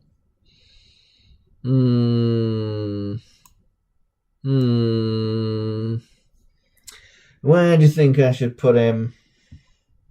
Where should I put Slim? Yeah. The ability is not fun to use, and aside from where he's necessary, I don't really use it, to be honest. Yeah, no, I'm going to put him at the bottom of forgettable. Then we've got Carrie, who gives us like a little quiz about our opinions, and then our answers do not matter in the slightest. But she is actually a really good pixel to use. She's actually really good. And you wouldn't think that just a moving platform that makes you go a bit faster would be so helpful, but she is. You can jump on spiked enemies, and you can breathe fire in midair with her, which makes Bowser much more powerful. Again, the pixels are mostly carried by their abilities rather than their personalities. Their personality isn't really anything, really. Don't really care about that. But her ability is very good. I feel like, yeah, if I don't care about the pixels' personality, I feel like they can't really go above the don't feel terribly attached to tier. So I'm gonna put her in this tier. I'm gonna put her ahead of just Theoriao in the don't feel terribly attached to tier. Because she is like one of the most fun to use and useful pixels in the whole game. So like, I feel like I'm doing a good job here with how I'm choosing to rank these guys, because most of the partners in like TTYD and stuff, they what those games was trying to accomplish was making likable characters with stories and arcs and personalities and stuff. That's what they were trying to accomplish with those characters. But with the pixels, the thing that they were trying to accomplish was they are useful tools. So I'm ranking them based on that, much more so than their personality. That being said, we have Thudley. I've gotten these a bit the wrong way around, but we have Thudley. And I think a Thudley, my Let's Play with Harry is going to affect my decisions a lot, but Thudley, we went through. I made Harry voice Thudley, and because Tippy wasn't there for him to voice, and Thudley went through so many accents in the space of a few minutes. It was kind of ridiculous. He ended up being like a Welsh Arnold Schwarzenegger because we'd just watched through Torchwood, and we were like both like we had the Welsh accent on our minds. So he's funny. He doubles your attack. I'm gonna. I mean, I let Boomer get all the way up to like the middle of good tier for something that's not even relevant to the game. And like we had that whole funny thing with Thudley, but like that was still in relation to the game because we were just reading the words on the screen. And I do quite like his girth quiz. It's funny that Peach wins it. I'm gonna. I do feel weird and bad placing the pixels on the tier list like this, I must say. It's like, oh yeah, these guys with personalities and plots, they suck in comparison to this square with eyes. Let's put him in the bottom of good tier because of the fun memories of Welsh Arnold Schwarzenegger. Dearie me. He is also useful. He doubles Bowser's attack power. Maybe I'll put him. No, I'll put him a bit lower. I'll put him a bit lower. He's still going higher up. It's also funny that in this image, the person who put this thing together didn't think too deeply about it. They've cut off his mouth in this image. They've decided that the sparkles were more important. I'm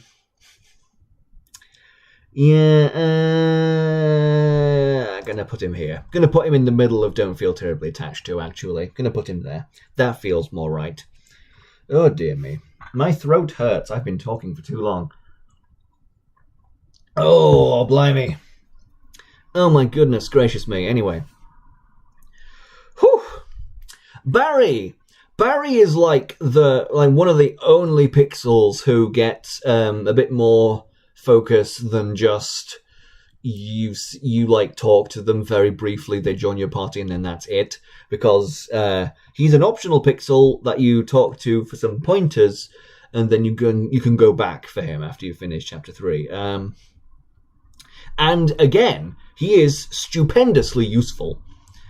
Yeah, no, he is Barry was my favorite pixel as a kid. I think that maybe he's not quite. Harry's going to feel personally insulted by this, but I think he's a really good crutch for players who are not very good at Super Paper Mario. If you're good at the game, you use Carrie because she is technically, like, she can reach higher highs, but Barry will protect you from getting hurt by things, and you can stand still and just press the one button. Dear. And, like, no, I mean that about myself as well. When I was a kid and I was playing the game and I wasn't very good at it, I used Barry all the time too. But yeah, I'm just looking at Boomer in the middle of good tier. I'm like, how did you get there? Anyway, I'm gonna put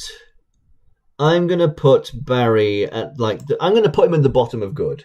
Actually, at the bottom of good there. Don't worry, Harry, I'm not insulting you that much personally. I did it to myself as well when I was bad at the game. I used him all the time. Especially when I was squeamishly inching my way along the pits of 100 trials as a kid. Dear me. Anyway. And now, here is a partner that I added in that wasn't in the original list, but felt very much like he should be here because, no, like, this is Squirps. Squirps is just fully a partner. Like, he's not one that joins your party and then stays with you for the whole game, but, like, he's there. He's got, like, a character arc across the chapter. He travels in your party. He has functionality in the levels. Squirps is great. Squirps is an excellent character. I think that the game was supposed to be, like, implying that he died at the end of it. And when you go back to Chapter 4 and Squirps just shows up and is like, oh, you thought I was dead? No, I was just taking a nap. I never thought that. But yeah, he's got a good story. He's doing what his mum set him out to do many, many years ago. He was in, like, a cryogenic sleep for that 1,500 years. And he's still a child. It's kind of like the boy in the iceberg for Avatar: The Last Airbender, but yeah, he's a fun character. He needs to go to the bog in one level, and that's funny. And he has a good and kind of touching plot by the end of it, and it's fun to space swim and use him as, like, little laser child. Squeeze the child to make him fire a laser at your enemies for you. Yes, he's very squishy. Very squishy, yeah.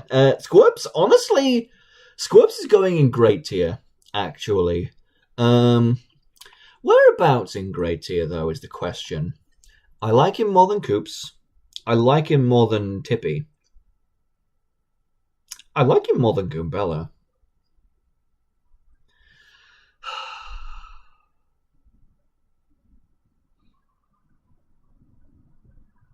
He has, like, kind of a similar plot to Mallow, doesn't he? Because at his heart, he is a child who is missing his parents. He's away from them, but in a very different way to Mallow. Mallow is in a position where he got to be raised by people who he considered his family. And then he found out that they weren't his biological family, but he still had a loving family that he could grow up with. But Squirps is, like, really tragic, actually. He's like a young child who will not get to have a parental figure to raise him. And the quest through Super Mario RPG is for Mallow to find his parents, and that's a really good story, and I feel very engaged to help him find his parents, and I'm really happy for him when we do. But, like, damn, we get to the end of Chapter 4, and it's just like, this is the statue of my dead mother. She died, like, over 1,000 years ago. And I feel so sorry for him. Yeah, no, I don't think he quite gets to the kids tier, but, like, I think I'm actually going to put Squirps in the top of great. Squirps deserves it. Squirps is very underrated. One of the best characters in the game, gonna be honest. He is. Anyway, Oh, but is garbage in comparison to Fleep. Of course, Fleep goes right up to the top of goats. No one comes close. No one at all. No, he doesn't go there. He doesn't go there. Sorry. Anybody remember that one anniversary video on my channel? I'm just plugging the other videos on my channel for any viewers who haven't seen these videos before. But I do a silly skit video every year on the anniversary of my first video on my YouTube channel, where I dress up in costumes and do silly skits. Like a ridiculous plot with different versions of myself, and one of them is Critical George, and he wants to do a several-hour-long video essay about Fleep because it's his favorite Paper Mario pixel.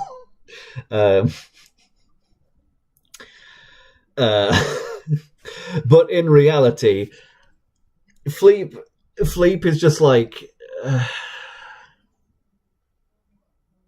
he kind of has some kind of neat utility. I've watched like Bringle's like challenge runs of Super Paper Mario recently, and he does have some quite surprising utility. Actually, you can instantly defeat the Mr. Eye enemies with him, and you can also like deflect Brobot's fists back at him.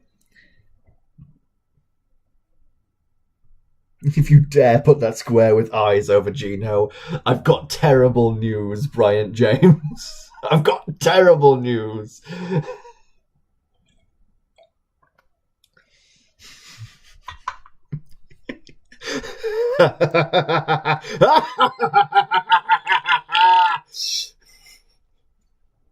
You know, I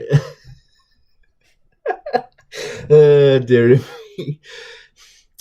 Genuinely should he go in the tier with Geno? Genuinely should he? Should he go below Geno?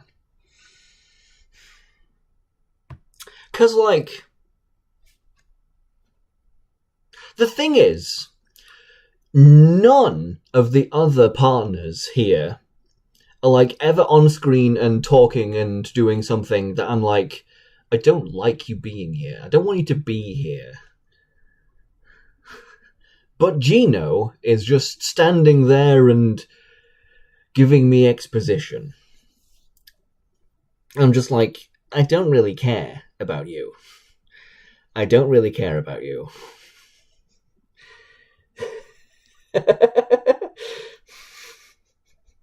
You're begging me, are you, to do the right thing?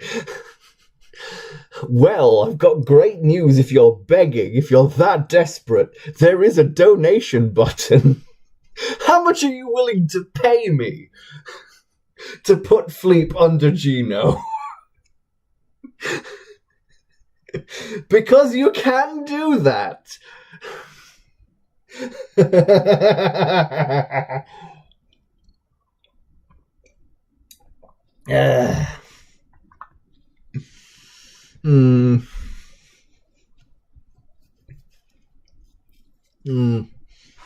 Let me think.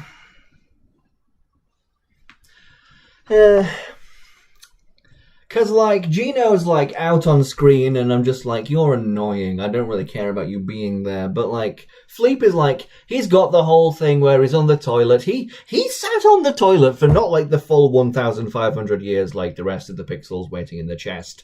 I felt so sorry for the pixels growing up. Like, you spent a millennium and a half in a dark box with nothing to do? How are you not, like, actually insane by this point?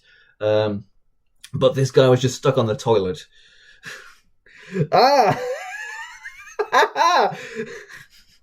My first donation! My first donation! In honor of my first ever donation on my channel, he goes in the Geno tier. Thank you very much, Piggy Badge. I am extremely grateful.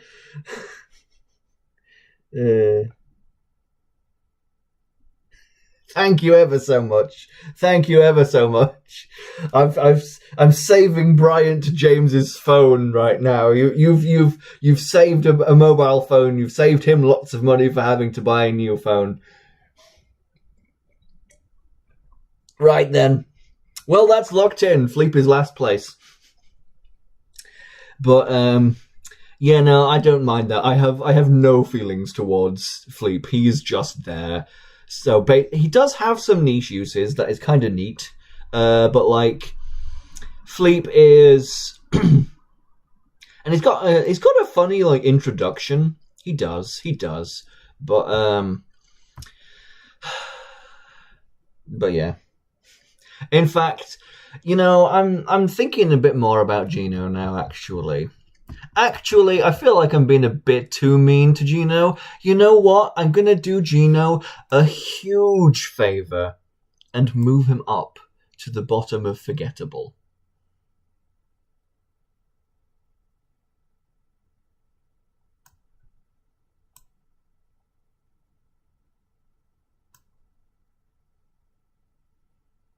To the middle of forgettable. There we go. Because like I'm just remembering now, actually, in my head, the like introduction to Gino, like the cutscenes with Gaz, with him playing with the toys with Gino and stuff. Honestly, extremely adorable, and like I actually really like how Gino like actually really cares about Gaz and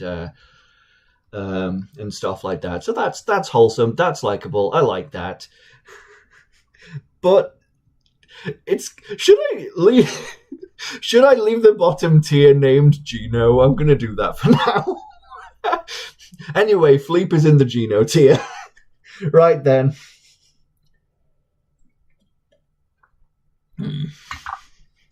Right then. I think that donation might have actually put me over the edge with my ad revenue that I've started to earn since my Reclusa video.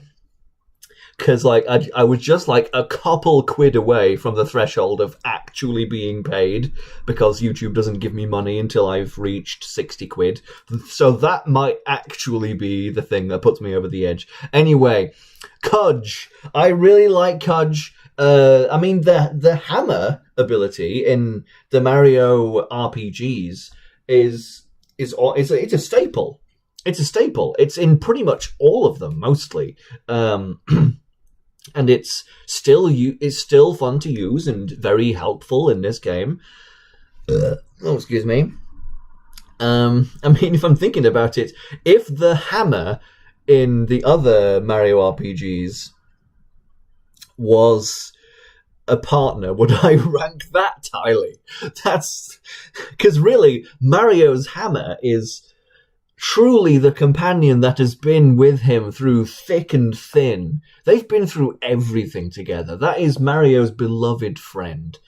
But yeah, no, Kudge is really funny, and he like aside.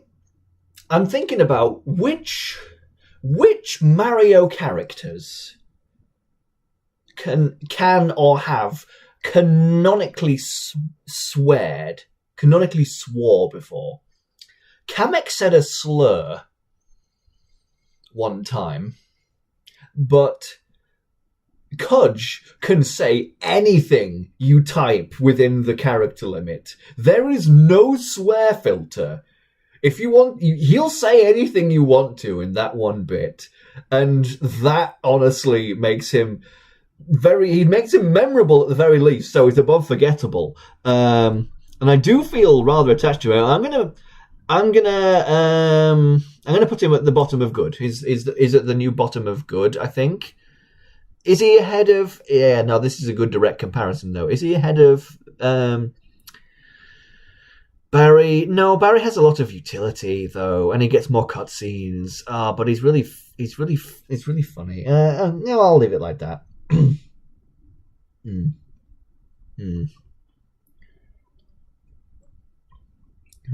Hammer character for Mario Kart World DLC when? You see, the thing is, in Mario Kart World, the oldest characters there are Mario, kind of Donkey Kong. Is it Cranky Kong? Who knows? And Pauline, because they originated in the game Donkey Kong, the first Mario game.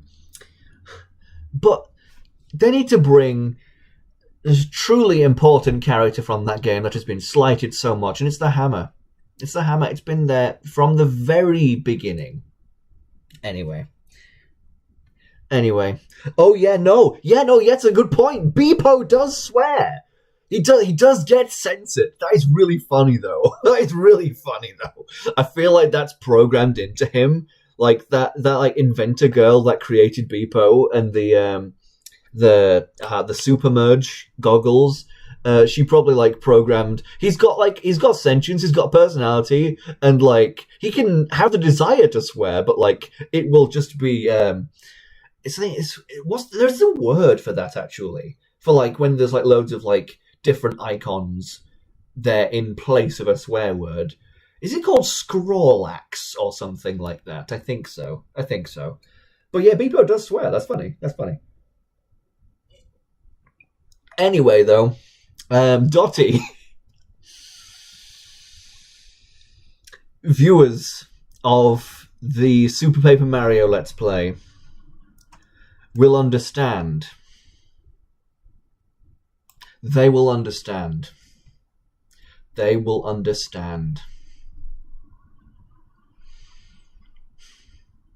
One of the for me and Harry, personally for us, other people will watch that video and probably go, "What are these weird, like drunk sounding idiots doing?" But yeah, you remember, Jam.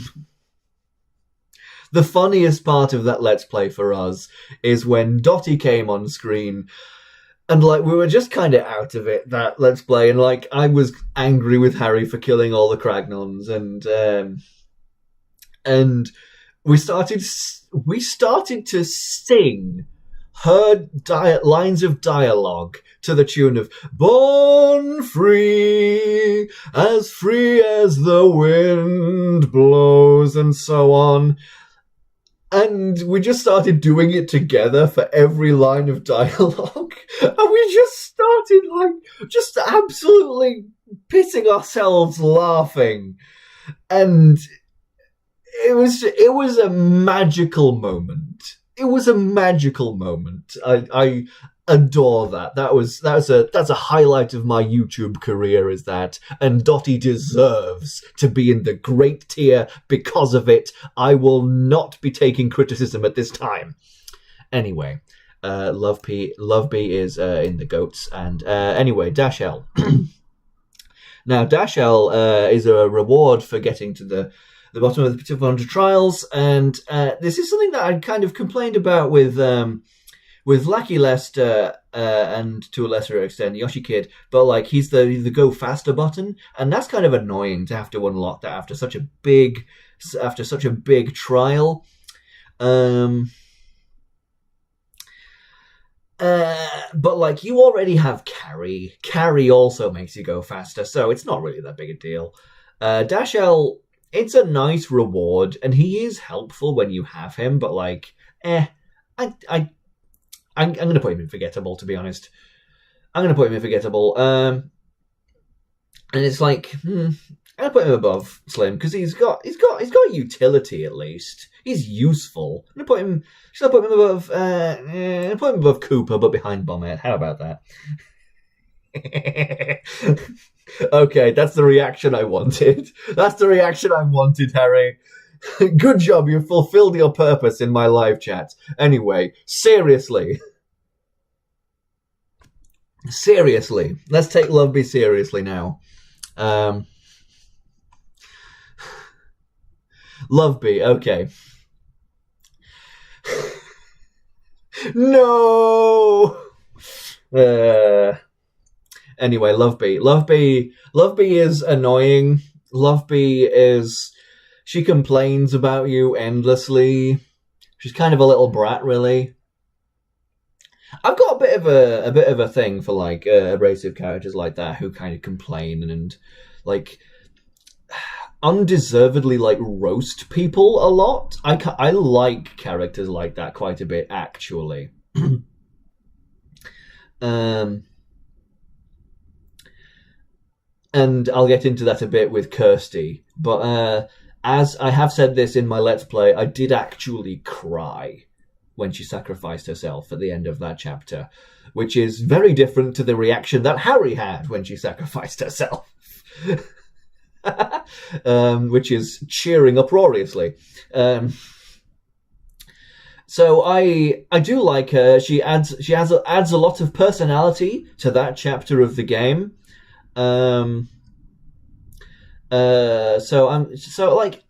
Personality wise, like I quite enjoy having her around. And like I said, she does a lot of undeserved roasts, but like honestly, I think it's just funny. I honestly just think it's funny. So I'm going to put her in the good tier, quite high up in the good tier as well. I don't think she quite beats Flavio, though, to be honest, because Flavio is very funny and like he's also kind of likable as well. Like Love Bee is like likable in a she's a terrible person kind of way, but Flavio is likable. Like he's more redeemable. Is Flavio? Cried in happiness.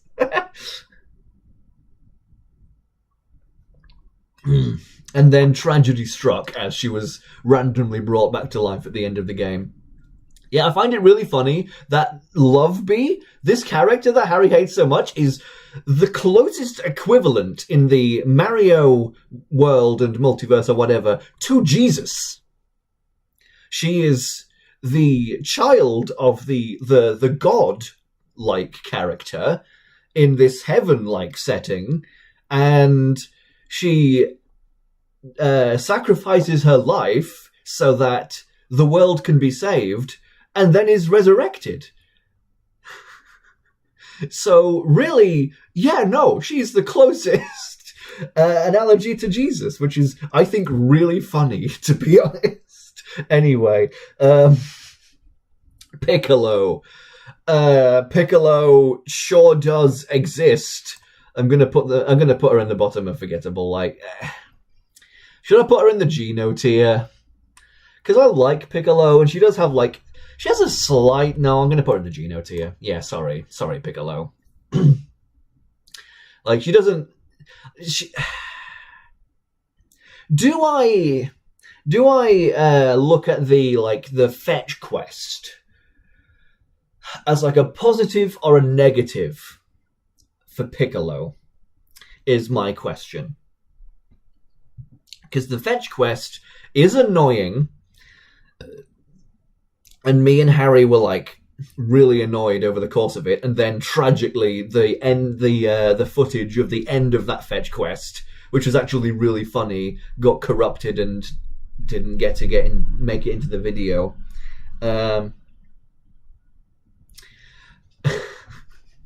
And like Harry just like really grated on my patience by just repeatedly pressing the make a tune button for Piccolo. And she does have some utility. She can get rid of certain blocks. She can put the Underchomp to sleep, and she can cure you of the status ailments. So that's nice. But like as a character, she's pretty much nothing.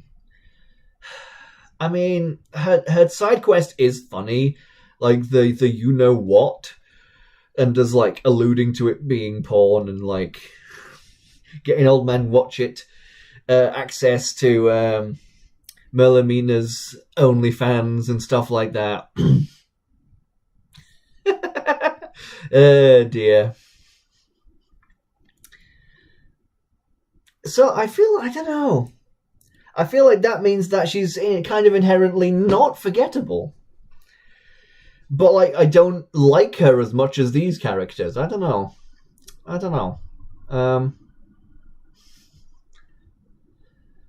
Should I put another one?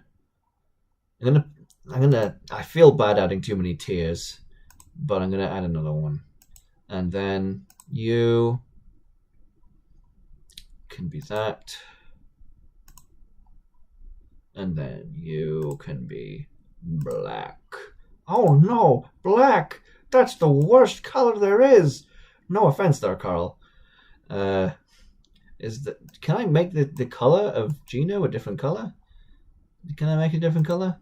No? Because like I can't see the word. That seems dumb. Okay, I'm gonna make it white then. Fine, there we go. I'm gonna put like.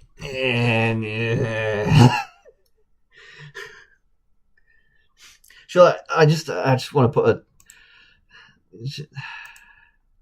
Excuse me. Bad. Okay. Bad tier. Dear me. I think that she might be on her own there as well.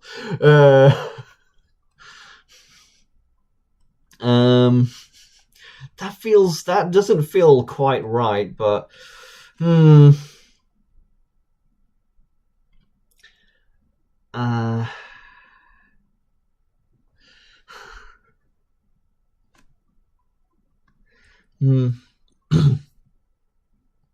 well, whatever. It's a weird tier list. Yeah, because she's not forgettable. It's the thing, but like I don't really care about her being there. It's the annoying side quest then does it. But the thing is, like the side quest could make her be actually kind of good, but like it's annoying. Anyway, moving on from Piccolo. The pixels are really hard to talk about. I gotta be honest. Anyway, we're finishing off with them now with Tippytron. Apparently, no, it's actually Tiptron, not Tippytron.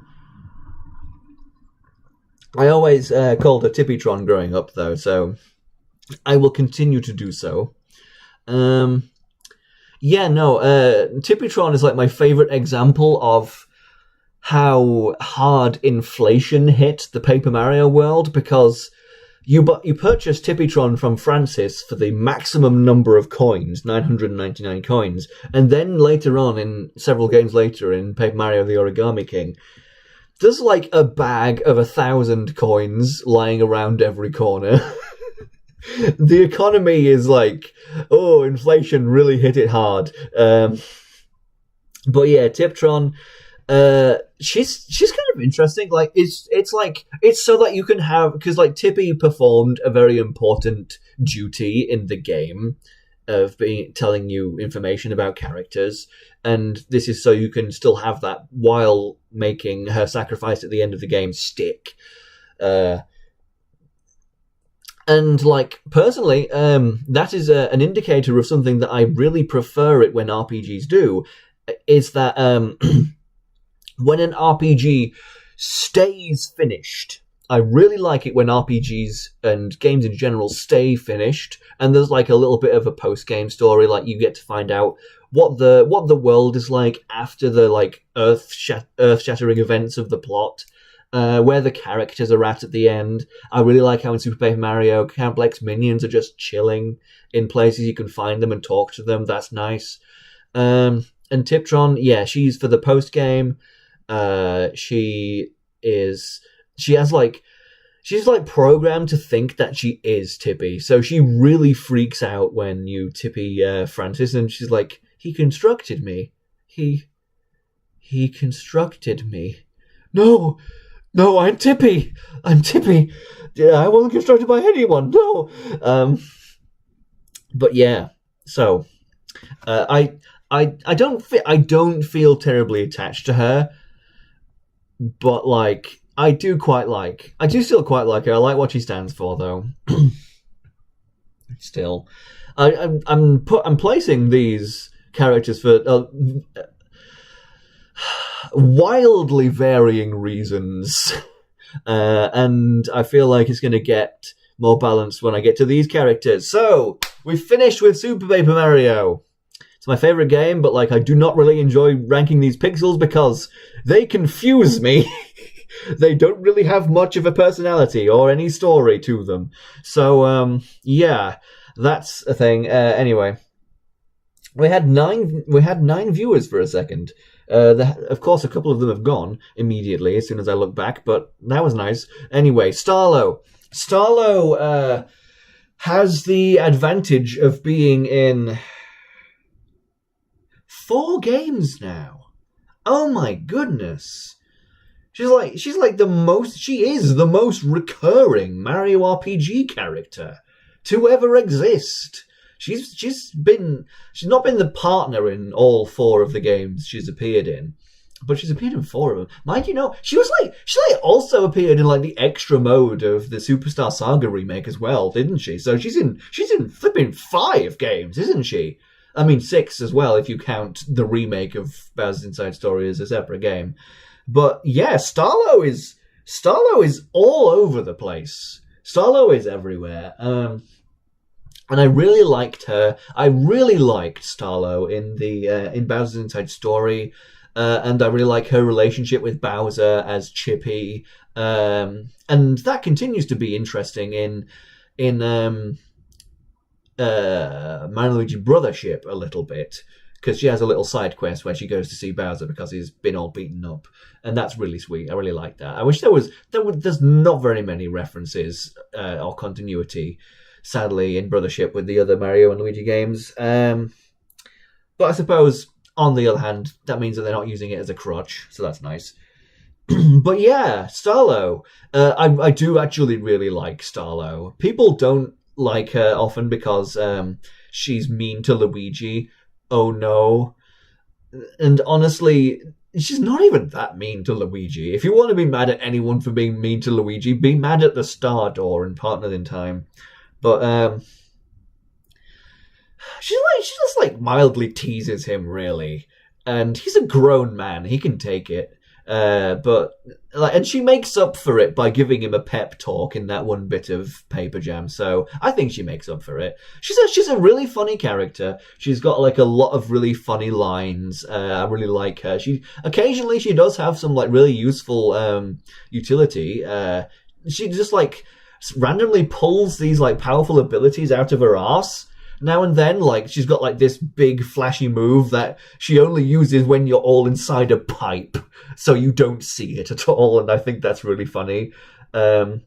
Yes, Paper Jam did have good things about it. Sigh. I don't like Paper Jam anyway. But yeah, Starlo, she's really fun. She's got to go into great, really. She might actually go into kids or goats. Do I like her enough to put like? Because I started talking about her and I wasn't like as enthusiastic about her as I was about Lady Bow and Vivian, like I was earlier. I'm actually referring to Lady Bow and not Madame Flurry this time.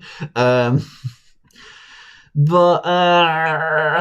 it feels like she's earned a place in Goats because she's just so consistent, and she's likable in like all the games that she's in. I really like her as a character, and like she has the best line in all of Paper Jam. I've mentioned Paper Jam with her positively several times.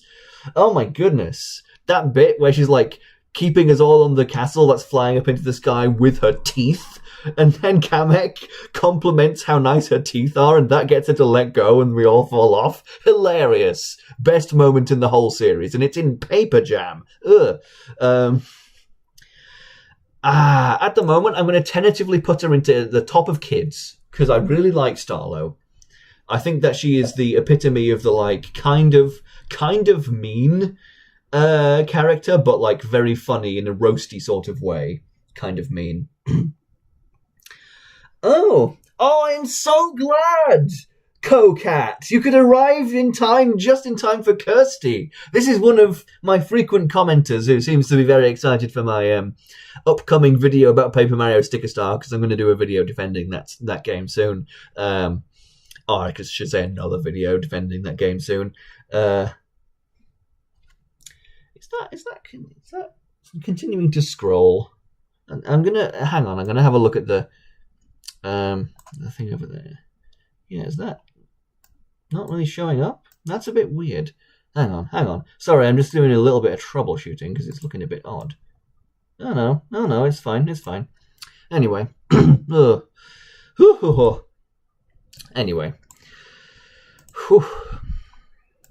So yes, they seem quite excited.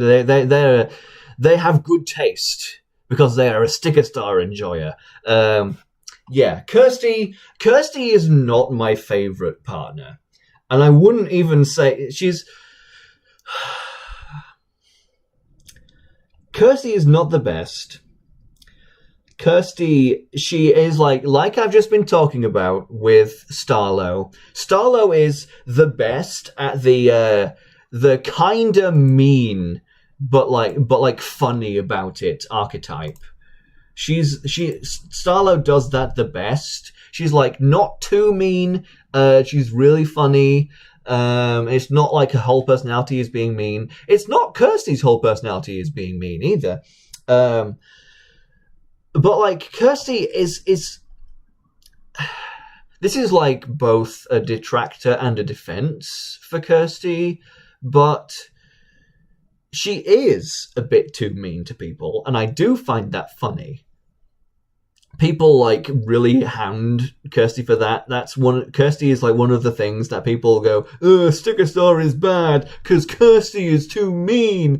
Whinge. It's a really pathetic complaint, really, because I'm just like looking at it and like, what are you complaining about? This is literally just Starlo again. It's literally just Starlo again, basically. She's basically the Paper Mario's Starlo. She gives you a hard time, and she's kind of roasty and funny about it, and I like that. I like that, actually. I'm not going to put her terribly high up.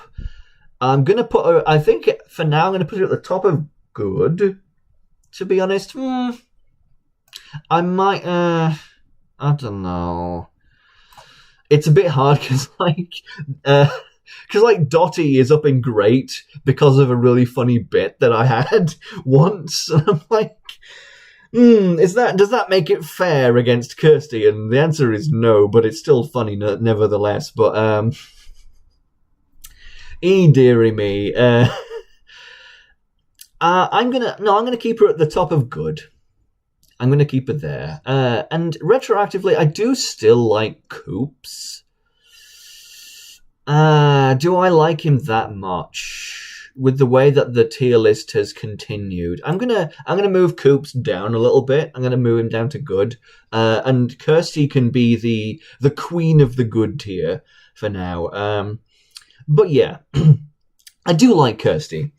She's not one of my favorite partners ever, but like I think she's pretty likable. She's pretty funny, and one of my favorite things regarding Kirsty is, amusingly, when she's not actually there, is when you get separated from Kirsty a couple times in the game.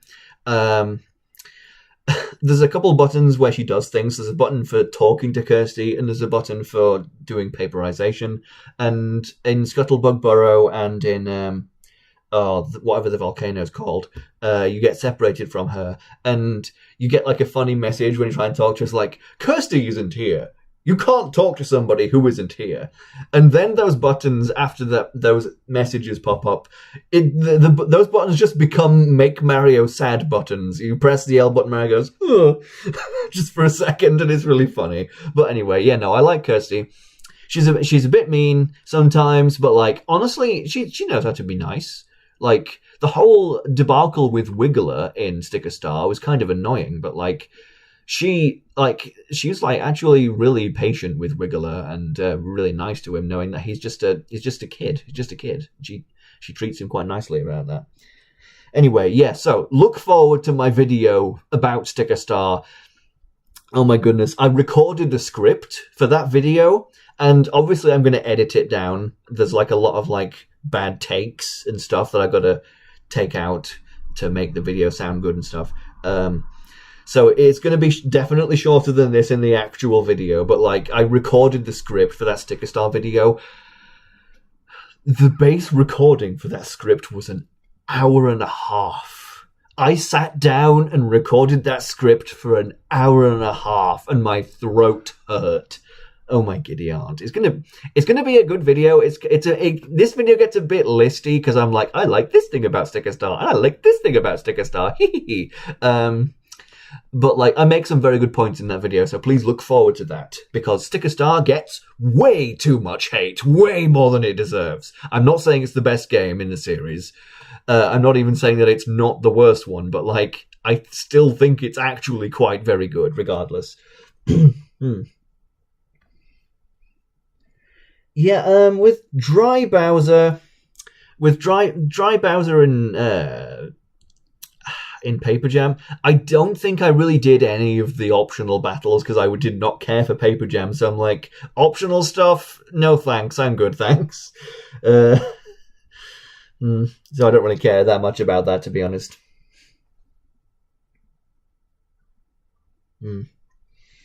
Yeah, no. Kirsty being mean to Mario, way overblown. Way overblown. And like people also like complain like if you like defeat the bosses without the things you're supposed to use, like Kirsty says there was probably an easier way to do that, but good job anyway. And people are like, that makes it that ruins it. I did the hard version of the boss by not using the things, and Kirsty just complained. It's like I'm doing the impression of the people who complain about sticker start I'm doing now is like what people thought of me in the comment section of my Super Mario RPG video recently when they were like, oh dear, it's too hard. Anyway, moving on from Paper Mario Sticker Star, I'll be talking a lot more about that soon, don't worry. Huey, my man Huey. I really like Huey. Huey is genuinely a contender for funniest partner in the series, gonna be honest. I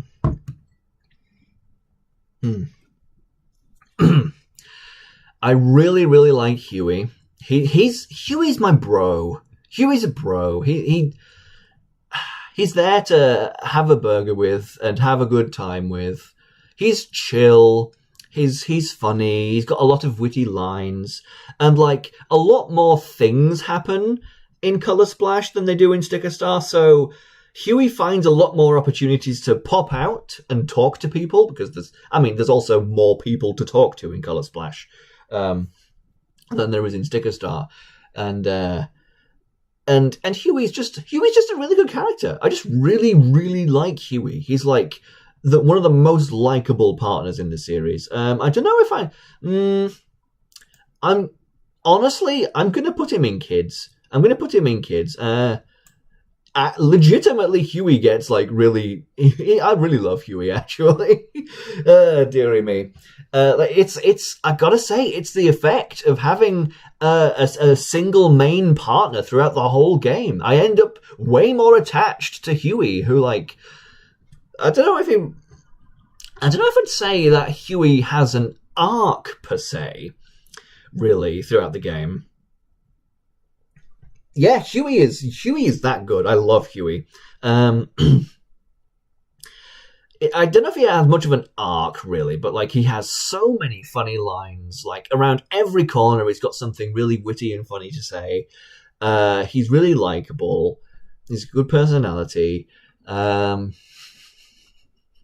And I'm just thinking of like the funny things in it. It's like Color Splash is a really funny and good game. I love Color Splash. It's great. Unfortunately, my online friend Romulus, #1 Huey fan, doesn't seem to be in the chat. Otherwise, I'm sure he would be popping off uproariously in the live chat. But yeah, no, Huey's great. I love Huey. I don't have that much of an interesting take to give on him. He's just a really solid character. He's just a really solid character that I just like really liked. But yeah, no, he gets that high. He gets that high up. He does. Another really good character that you spend the entire game, over 2 games actually, getting to know here is Beep-O. Where are my Mario and Rabbids fans at? We got any in the chat? Any fans of Beep-O in the chat? Because I flipping love Beep-O. Beep-O's fantastic. I love Beep-O. It's in Mario and Rabbids, of course, Mario and Rabbids Kingdom Battle, and then in Mario and Rabbids Sparks of Hope. He's an excellent character. Again, a lot like Huey in all the cutscenes, he's got something really funny to say. He's he's like sarcastic. He's got like a lot of comments. Like he's the one who narrates the game for you. So if you come across something in the environment to observe, the little prompt will come up and you press the button and Huey will give his thoughts on what you're seeing. He's basically like the Goombella of the game in that way. And his function is like he helps you just do the battles in both the games as well. And then he gets even better in Sparks of Hope. Sparks of Hope is really good as well. I feel like I maybe should have given it a bit of a higher rating in my review video I did for that back in the day. But yeah, no, Huey's great. I kind of describe Huey as the twink dad in Sparks of Hope, because he's got that sort of voice and mannerism, and of course Jeannie is his daughter in that game. He created Jeannie, and they've got quite a wholesome father-daughter relationship in that game. But yeah, no, I really like Huey. He's got lots of funny things to say. Should he go up in the kids? I've got to start putting people in the goats at some point. I think, yeah, he's going up in the kids. I'm gonna move Starlo up to the goats because Starlo is just really good and really consistent. And I'm also going to move Beepo up past Lady Bow and Vivian because, these characters in the kids tier are like characters that I may kind of equally like, maybe Vivian a little bit less than the rest of these three in kids, but Huey and Beepo have the huge advantage of being your partner for the whole game, like I've said, and getting to interact with way more things and grow way more as a person over the course of the game. Yeah.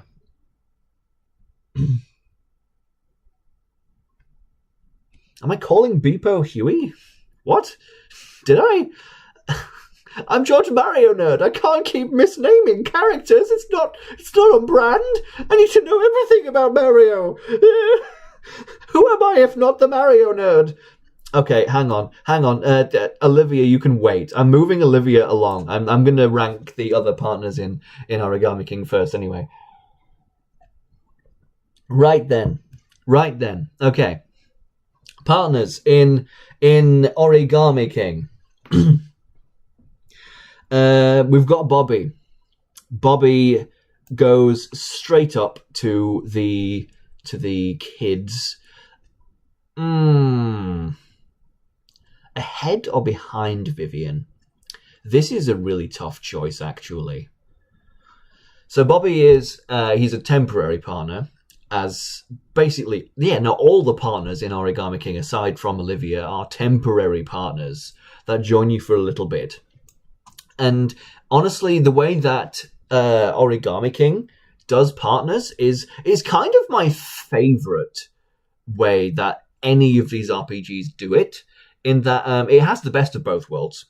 Because Origami King, it has Olivia, who's your main partner, who you get to know and love over the course of the entire game, and she gets an actual real character arc over the whole game, which is something that, wow, that is like the only one of these characters that really does that. Like, you've got like Beepo and Tippy and Kirsty and Huey, but like Beepo doesn't change tremendously over the course of the game. Neither does Kirsty or Huey.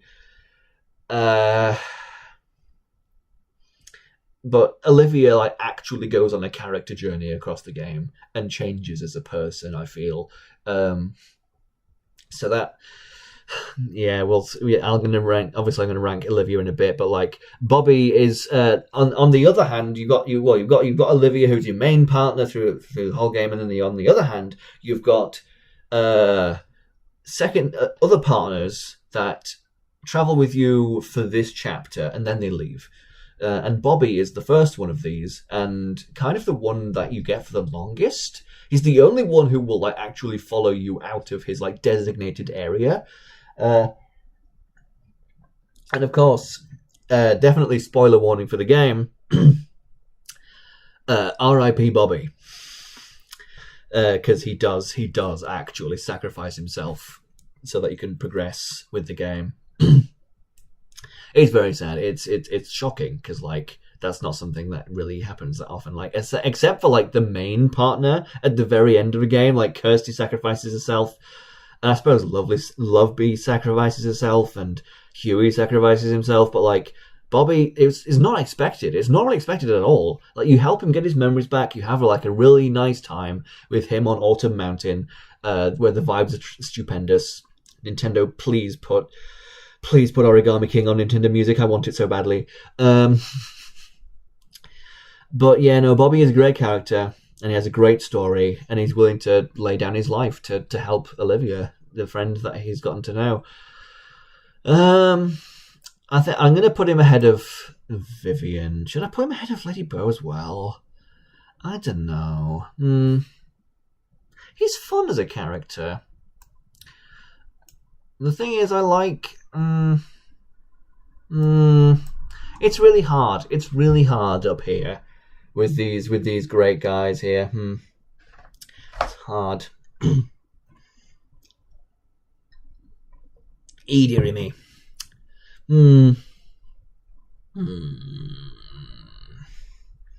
sevens in chat, everybody, for Bobby.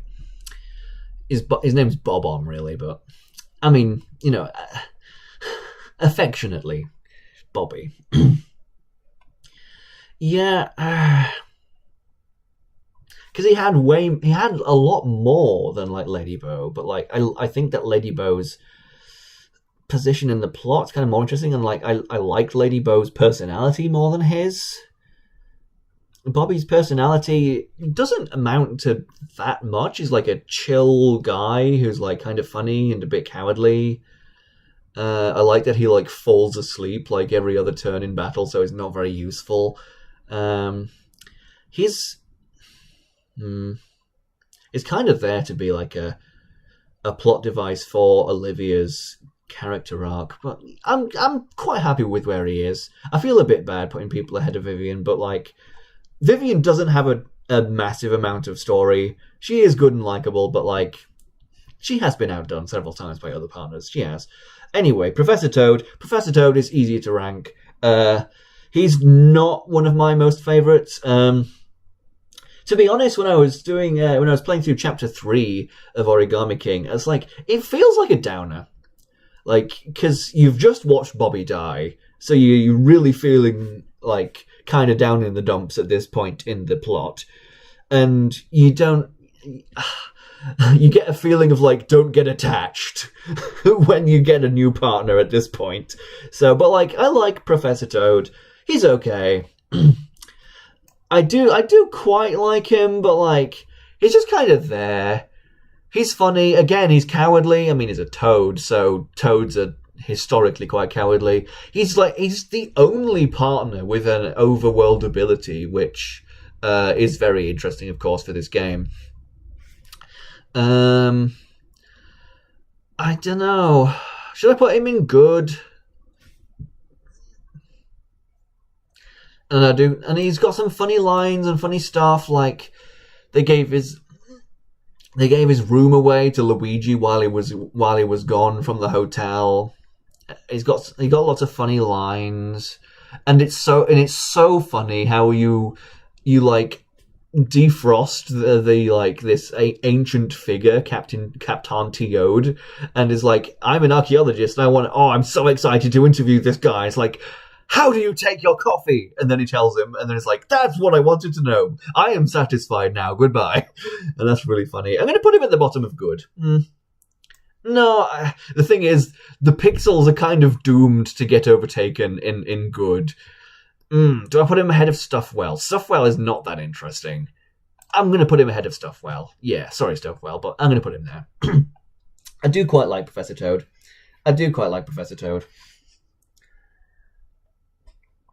Gay Toads, there is an argument to be made there, yes.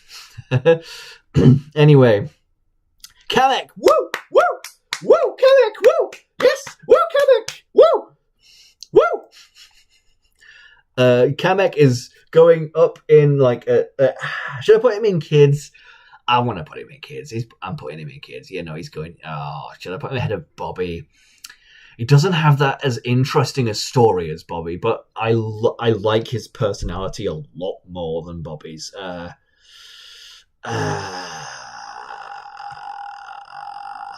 I'm putting him up here. Kamek really, really deserves this. I actually flipping adore Kamek. Like, in all of the modern Paper Marios, with kind of the exception of Color Splash, because he just kind of pops up randomly and is annoying. But in Sticker Star, Kamek has a really good role in the story. He's actually a really good character in Sticker Star, and like, even though I am definitely a diehard Sticker Star defender, Sticker Star doesn't have a lot of characters that are interesting. It does have some, though. It absolutely does have some, and Kamek is one of them. Kamek is an excellent character in that game, and he's got some really good dialogue. He makes very creative obstacles for Mario. I mean, he's the one who puts on the royal stickers on several of the bosses, and he splits up Wiggler into his segments. Oh, my phone's gone to low charge. Kamek is an excellent character, and in Origami King, Kamek really comes into his own. Like, you feel sorry for him because he's like underappreciated. He basically raised Bowser, and he does so much, and he's like just kind of like really casually complaining about his life and about how unappreciated he is all the time in Origami King. He is like, I think he is the funniest character in Origami King, to be honest, is Kamek. And he's got he's got a line when he's like carrying Bowser Jr. on his back, and Bowser Jr.'s like, "This is embarrassing." It's like, "Oh please, I carried you like this when you were like a baby or something." And it's like, that's really cute. He's so funny as Kamek. He's great. He's excellent. I don't have that much interesting to say about him, but he's just very witty. He's like the most intelligent character, like the smartest character that there is around. And like, I flipping adore that moment. Like, there's anybody here seen what is it? It's Monsters vs. Aliens.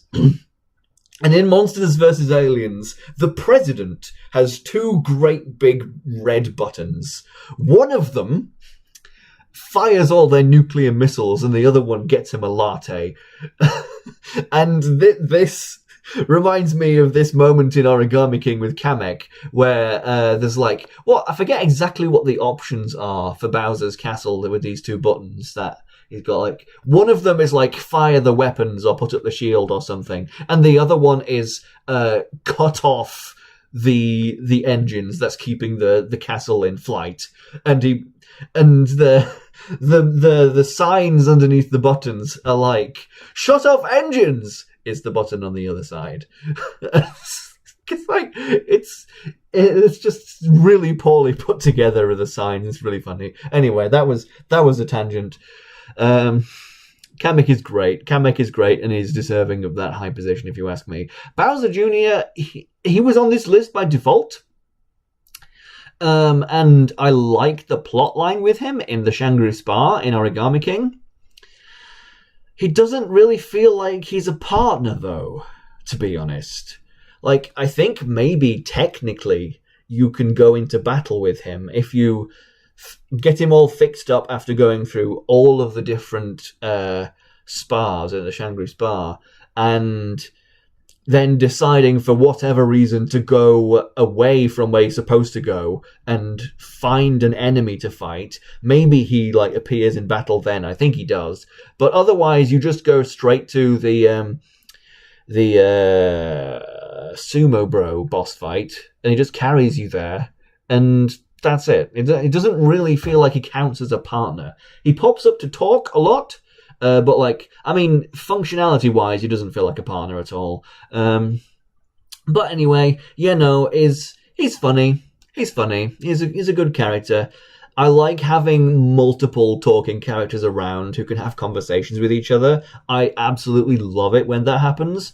It was great in Dream Team, and it's great in Origami King. That's another reason why I think that it does partners the best, because when you have a second partner alongside Olivia, that means that they can have conversations with each other for the cutscenes, and that just leads to way more humor than when they're just talking to themselves, essentially, by talking to Mario. And this is like having Bowser Jr. and Kamek around at that point in the game, like, just makes that even better. That means that Olivia, Bowser Jr., and Kamek can have a three-way conversation. So that's really good. That's really good. I'm going to put him in good. Because he's entertaining at the very least. He doesn't feel like a proper partner, but I'm not really ranking them that much by their utility. I do like the cutscenes. I'm gonna put him below Professor Toad, because Professor Toad does more. I feel like Professor Toad deserves to get above him anyway. Bowser, or as this version of Bowser is often described, wet floor sign Bowser. He's been humiliatingly folded up into this weird thing. And he's very embarrassed about it the whole game. Bowser is... I said for the longest time Bowser is the best and like funniest character in the Paper Mario games. And he kind of is. Huey's kind of a competitor in that as well. I'm going to be honest. Yeah, Bowser is really good in these games. Honestly, Bowser's characterization in the RPGs is excellent. And like, again, despite being a big Sticker Star defender, I don't defend their decision to make him mute in that game. That is a tragic decision that they made there, and it's not good. But yeah, no, Bowser is excellent in this game. You don't see him for most of it. He's not a bad guy in this game at all. He is just fully on your side. Because, like, I mean, you've worked together with Bowser in several of the RPGs, but, like, he's always been like, I don't want to. Whinge, moan. Okay, I guess if I have to, I suppose, if the person who is worse than me is gonna destroy everything or rule instead of me, I guess I don't want that, so I might as well work with you, Mario, begrudgingly. Here, it genuinely feels in Origami King like Bowser has like actually matured as a person, because instead of being really whingy, he's like, Mario, my respected rival, I will work with you, and like with like way fewer questions asked. But I suppose he's in a bit of a compromised position at this moment. But like, Bowser's like a really good and like wholesome and like actually like very emotionally intelligent character in Origami King. And I adore his character in that game. And it's funny the way that he looks as well. It is really funny. And he's also like the strongest partner, like breathing fire at a lot of enemies. But yeah, no, Bowser's really good. And I love his pep talk with Olivia at the end of the game. He's really good. He's a really good character. Amongst these partners, should he go in great or kids though? He's not as funny as Kamek. I do really like him as a person, but like, I just really like Lady Bow's role that she plays in the story of Paper Mario 64. I think,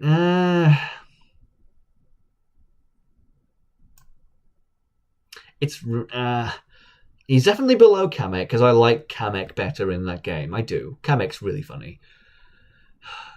Bowser in this particular game. Bear in mind, I'm not ranking Bowser as he appears in all of the Mario RPGs. Otherwise, he would definitely go into GOATs. And this is a very, very good role for Bowser in this game. But like, it's just this game that I'm talking about. Oh,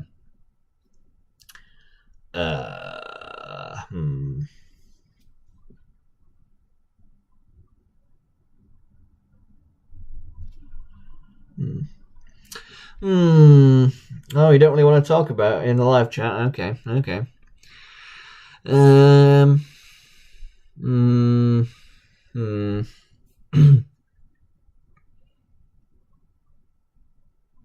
I mean, he has more of a role than Lady Bow does. Yeah, it gets kind of hard to like compare very specific things with characters right next to each other in these tier lists. Anyway, the video has gone on for quite a long time. I started at 7? It's now almost 8. So I know I can't count. It's now almost 10. I'm stupid. Anyway, been talking for a bloody long time. My throat hurts, so I would like to wrap it up. I'm going to move Olivia even further on. You might be able to guess why I'm saving Olivia until last. But then we've got Snoutlet, the only partner that you have for Mario and Luigi Brothership, unless I'm forgetting anyone. But, like, yes, Snoutlet's likable. Honestly, he's a middling partner. He makes, like, some funny pig puns. And I like his New York accent. I feel like a lot of people have interpreted his voice as, like, a New York accent, even though it's not, like, explicitly said, because the game doesn't have voice acting. But, yeah, I like Snoutlet, but, like, I don't feel strongly about him.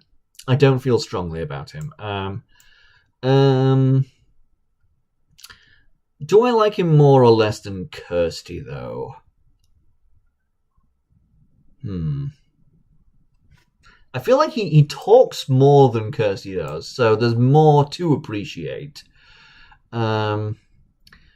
He makes puns. I do like puns. I'm one of the people who actually really likes puns.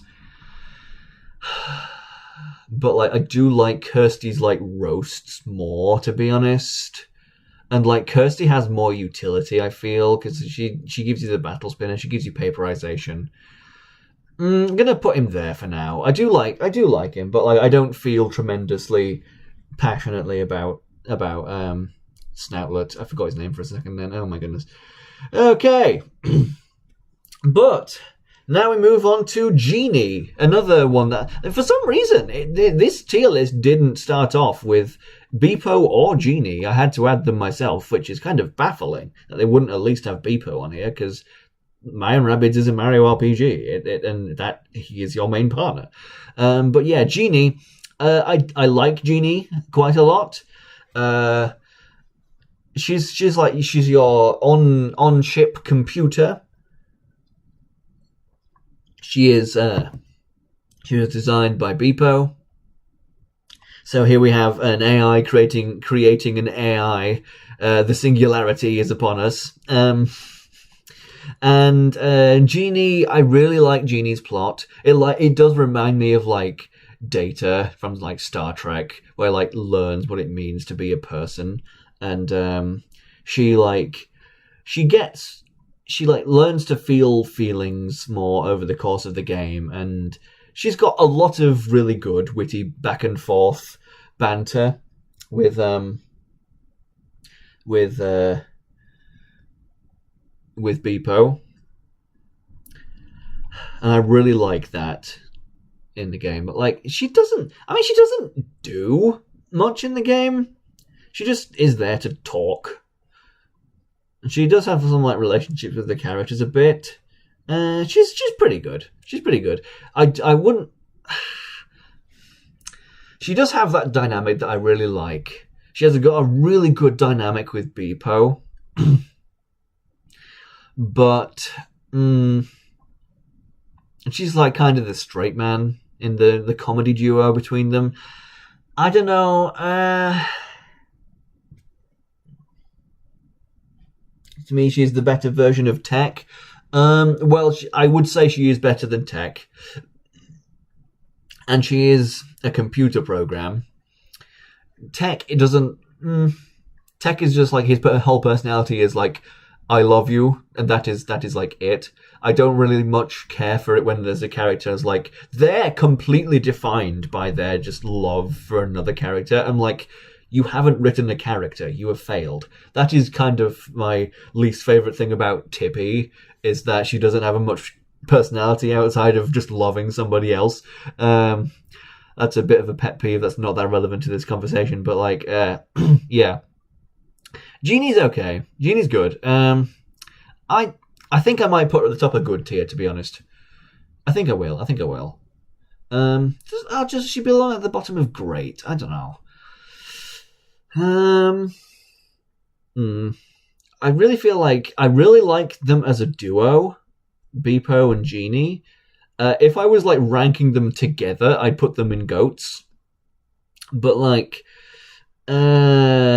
individually between them, I feel like it's Beepo that I mostly like, and Genie is just I like her a lot as well. But like she's just kind of there. She's good, and I do like her character growth over the game. But like that doesn't feel like it's the point of the game. Anyway, she's just like mostly a narrator and a bit of an exposition-y character, but like much better written and more fun than Geno is as an exposition-y character.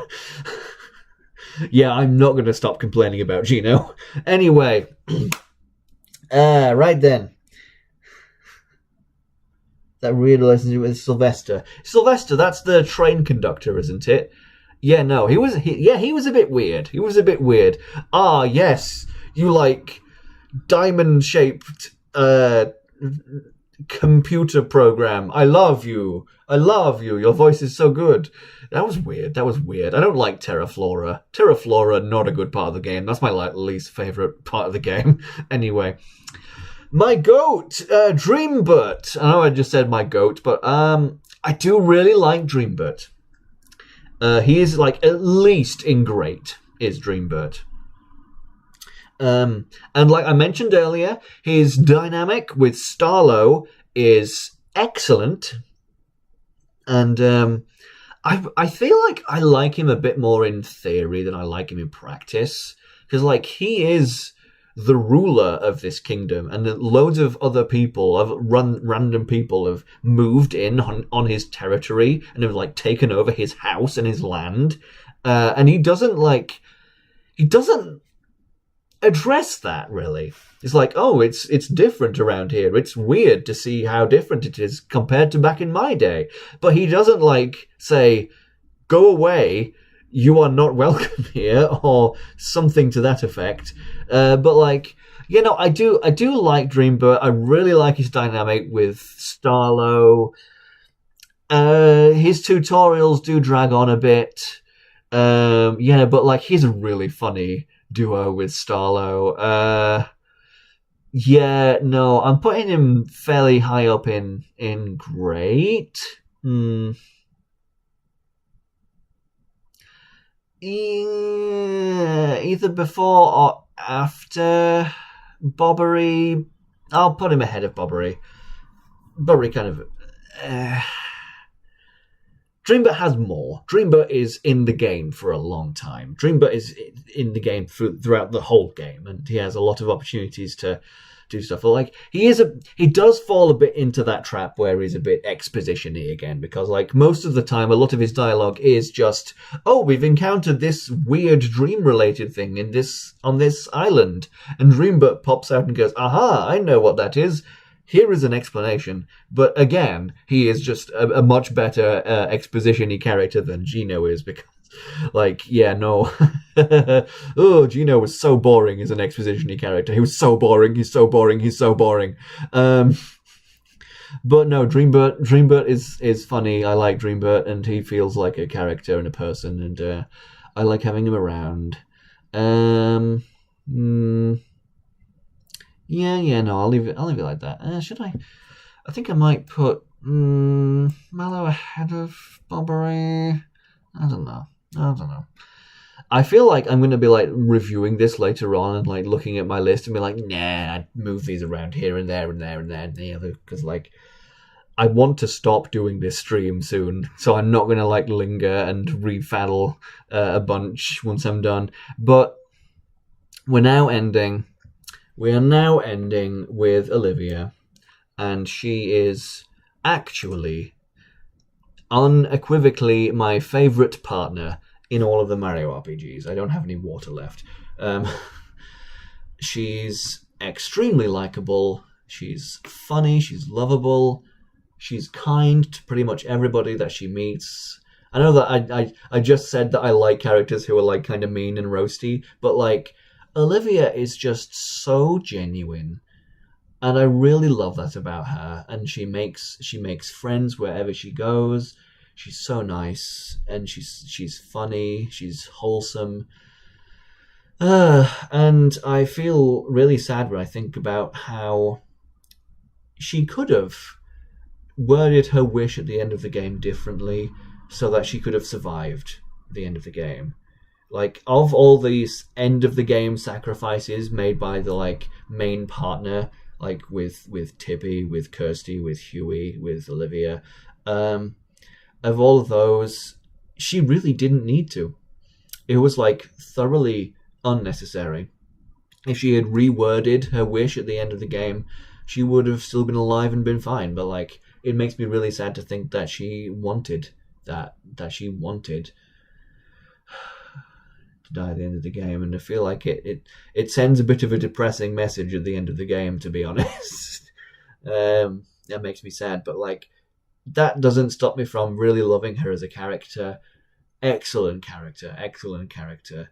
And as I've said in this video already, she has a character arc. She starts off in the game. She gets to know Bobby, and then he tragically sacrifices himself and dies. And of course, that really affects her. And I don't even remember. No, wait, I'm stupid. There are other characters that have mourned. Like, I'm talking about Bobbery and Squirps over there. But like, it just feels so real. It feels so real.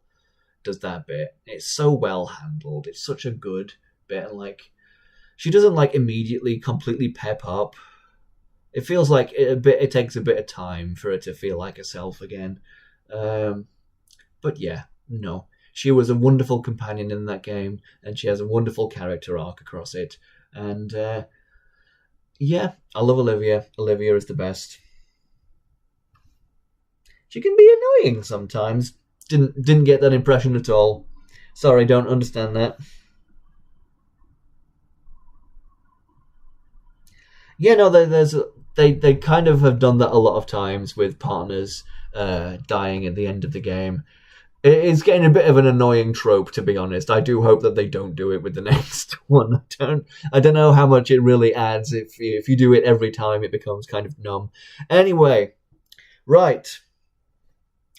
Here is my 100% correct, you cannot argue with it in even slightly, tier list of all the partners in the Mario RPGs.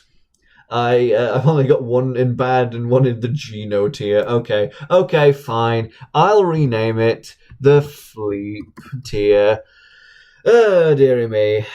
It feels a bit pointless to have two here, but like, I feel like I need one, like a tier for my least favorite of all. But yeah, here's my tier list. I hope you enjoyed this live stream. I'm going to edit this down into a video at some point. Gone down to 3 viewers. Oof. But yes, thank you very much for watching, everybody. Hope you enjoyed this. Please subscribe and maybe go and look at all the other videos that I mentioned during this if you haven't. And hope you look forward to seeing the edited version of this video when I eventually do it. Yeah, Geno really is down there in the forgettable tier, isn't he? You know I'm right. You know I'm right. Until next time, farewell, everyone. Join me again on Sunday for Hollow Knight with my brother. Ta-ta.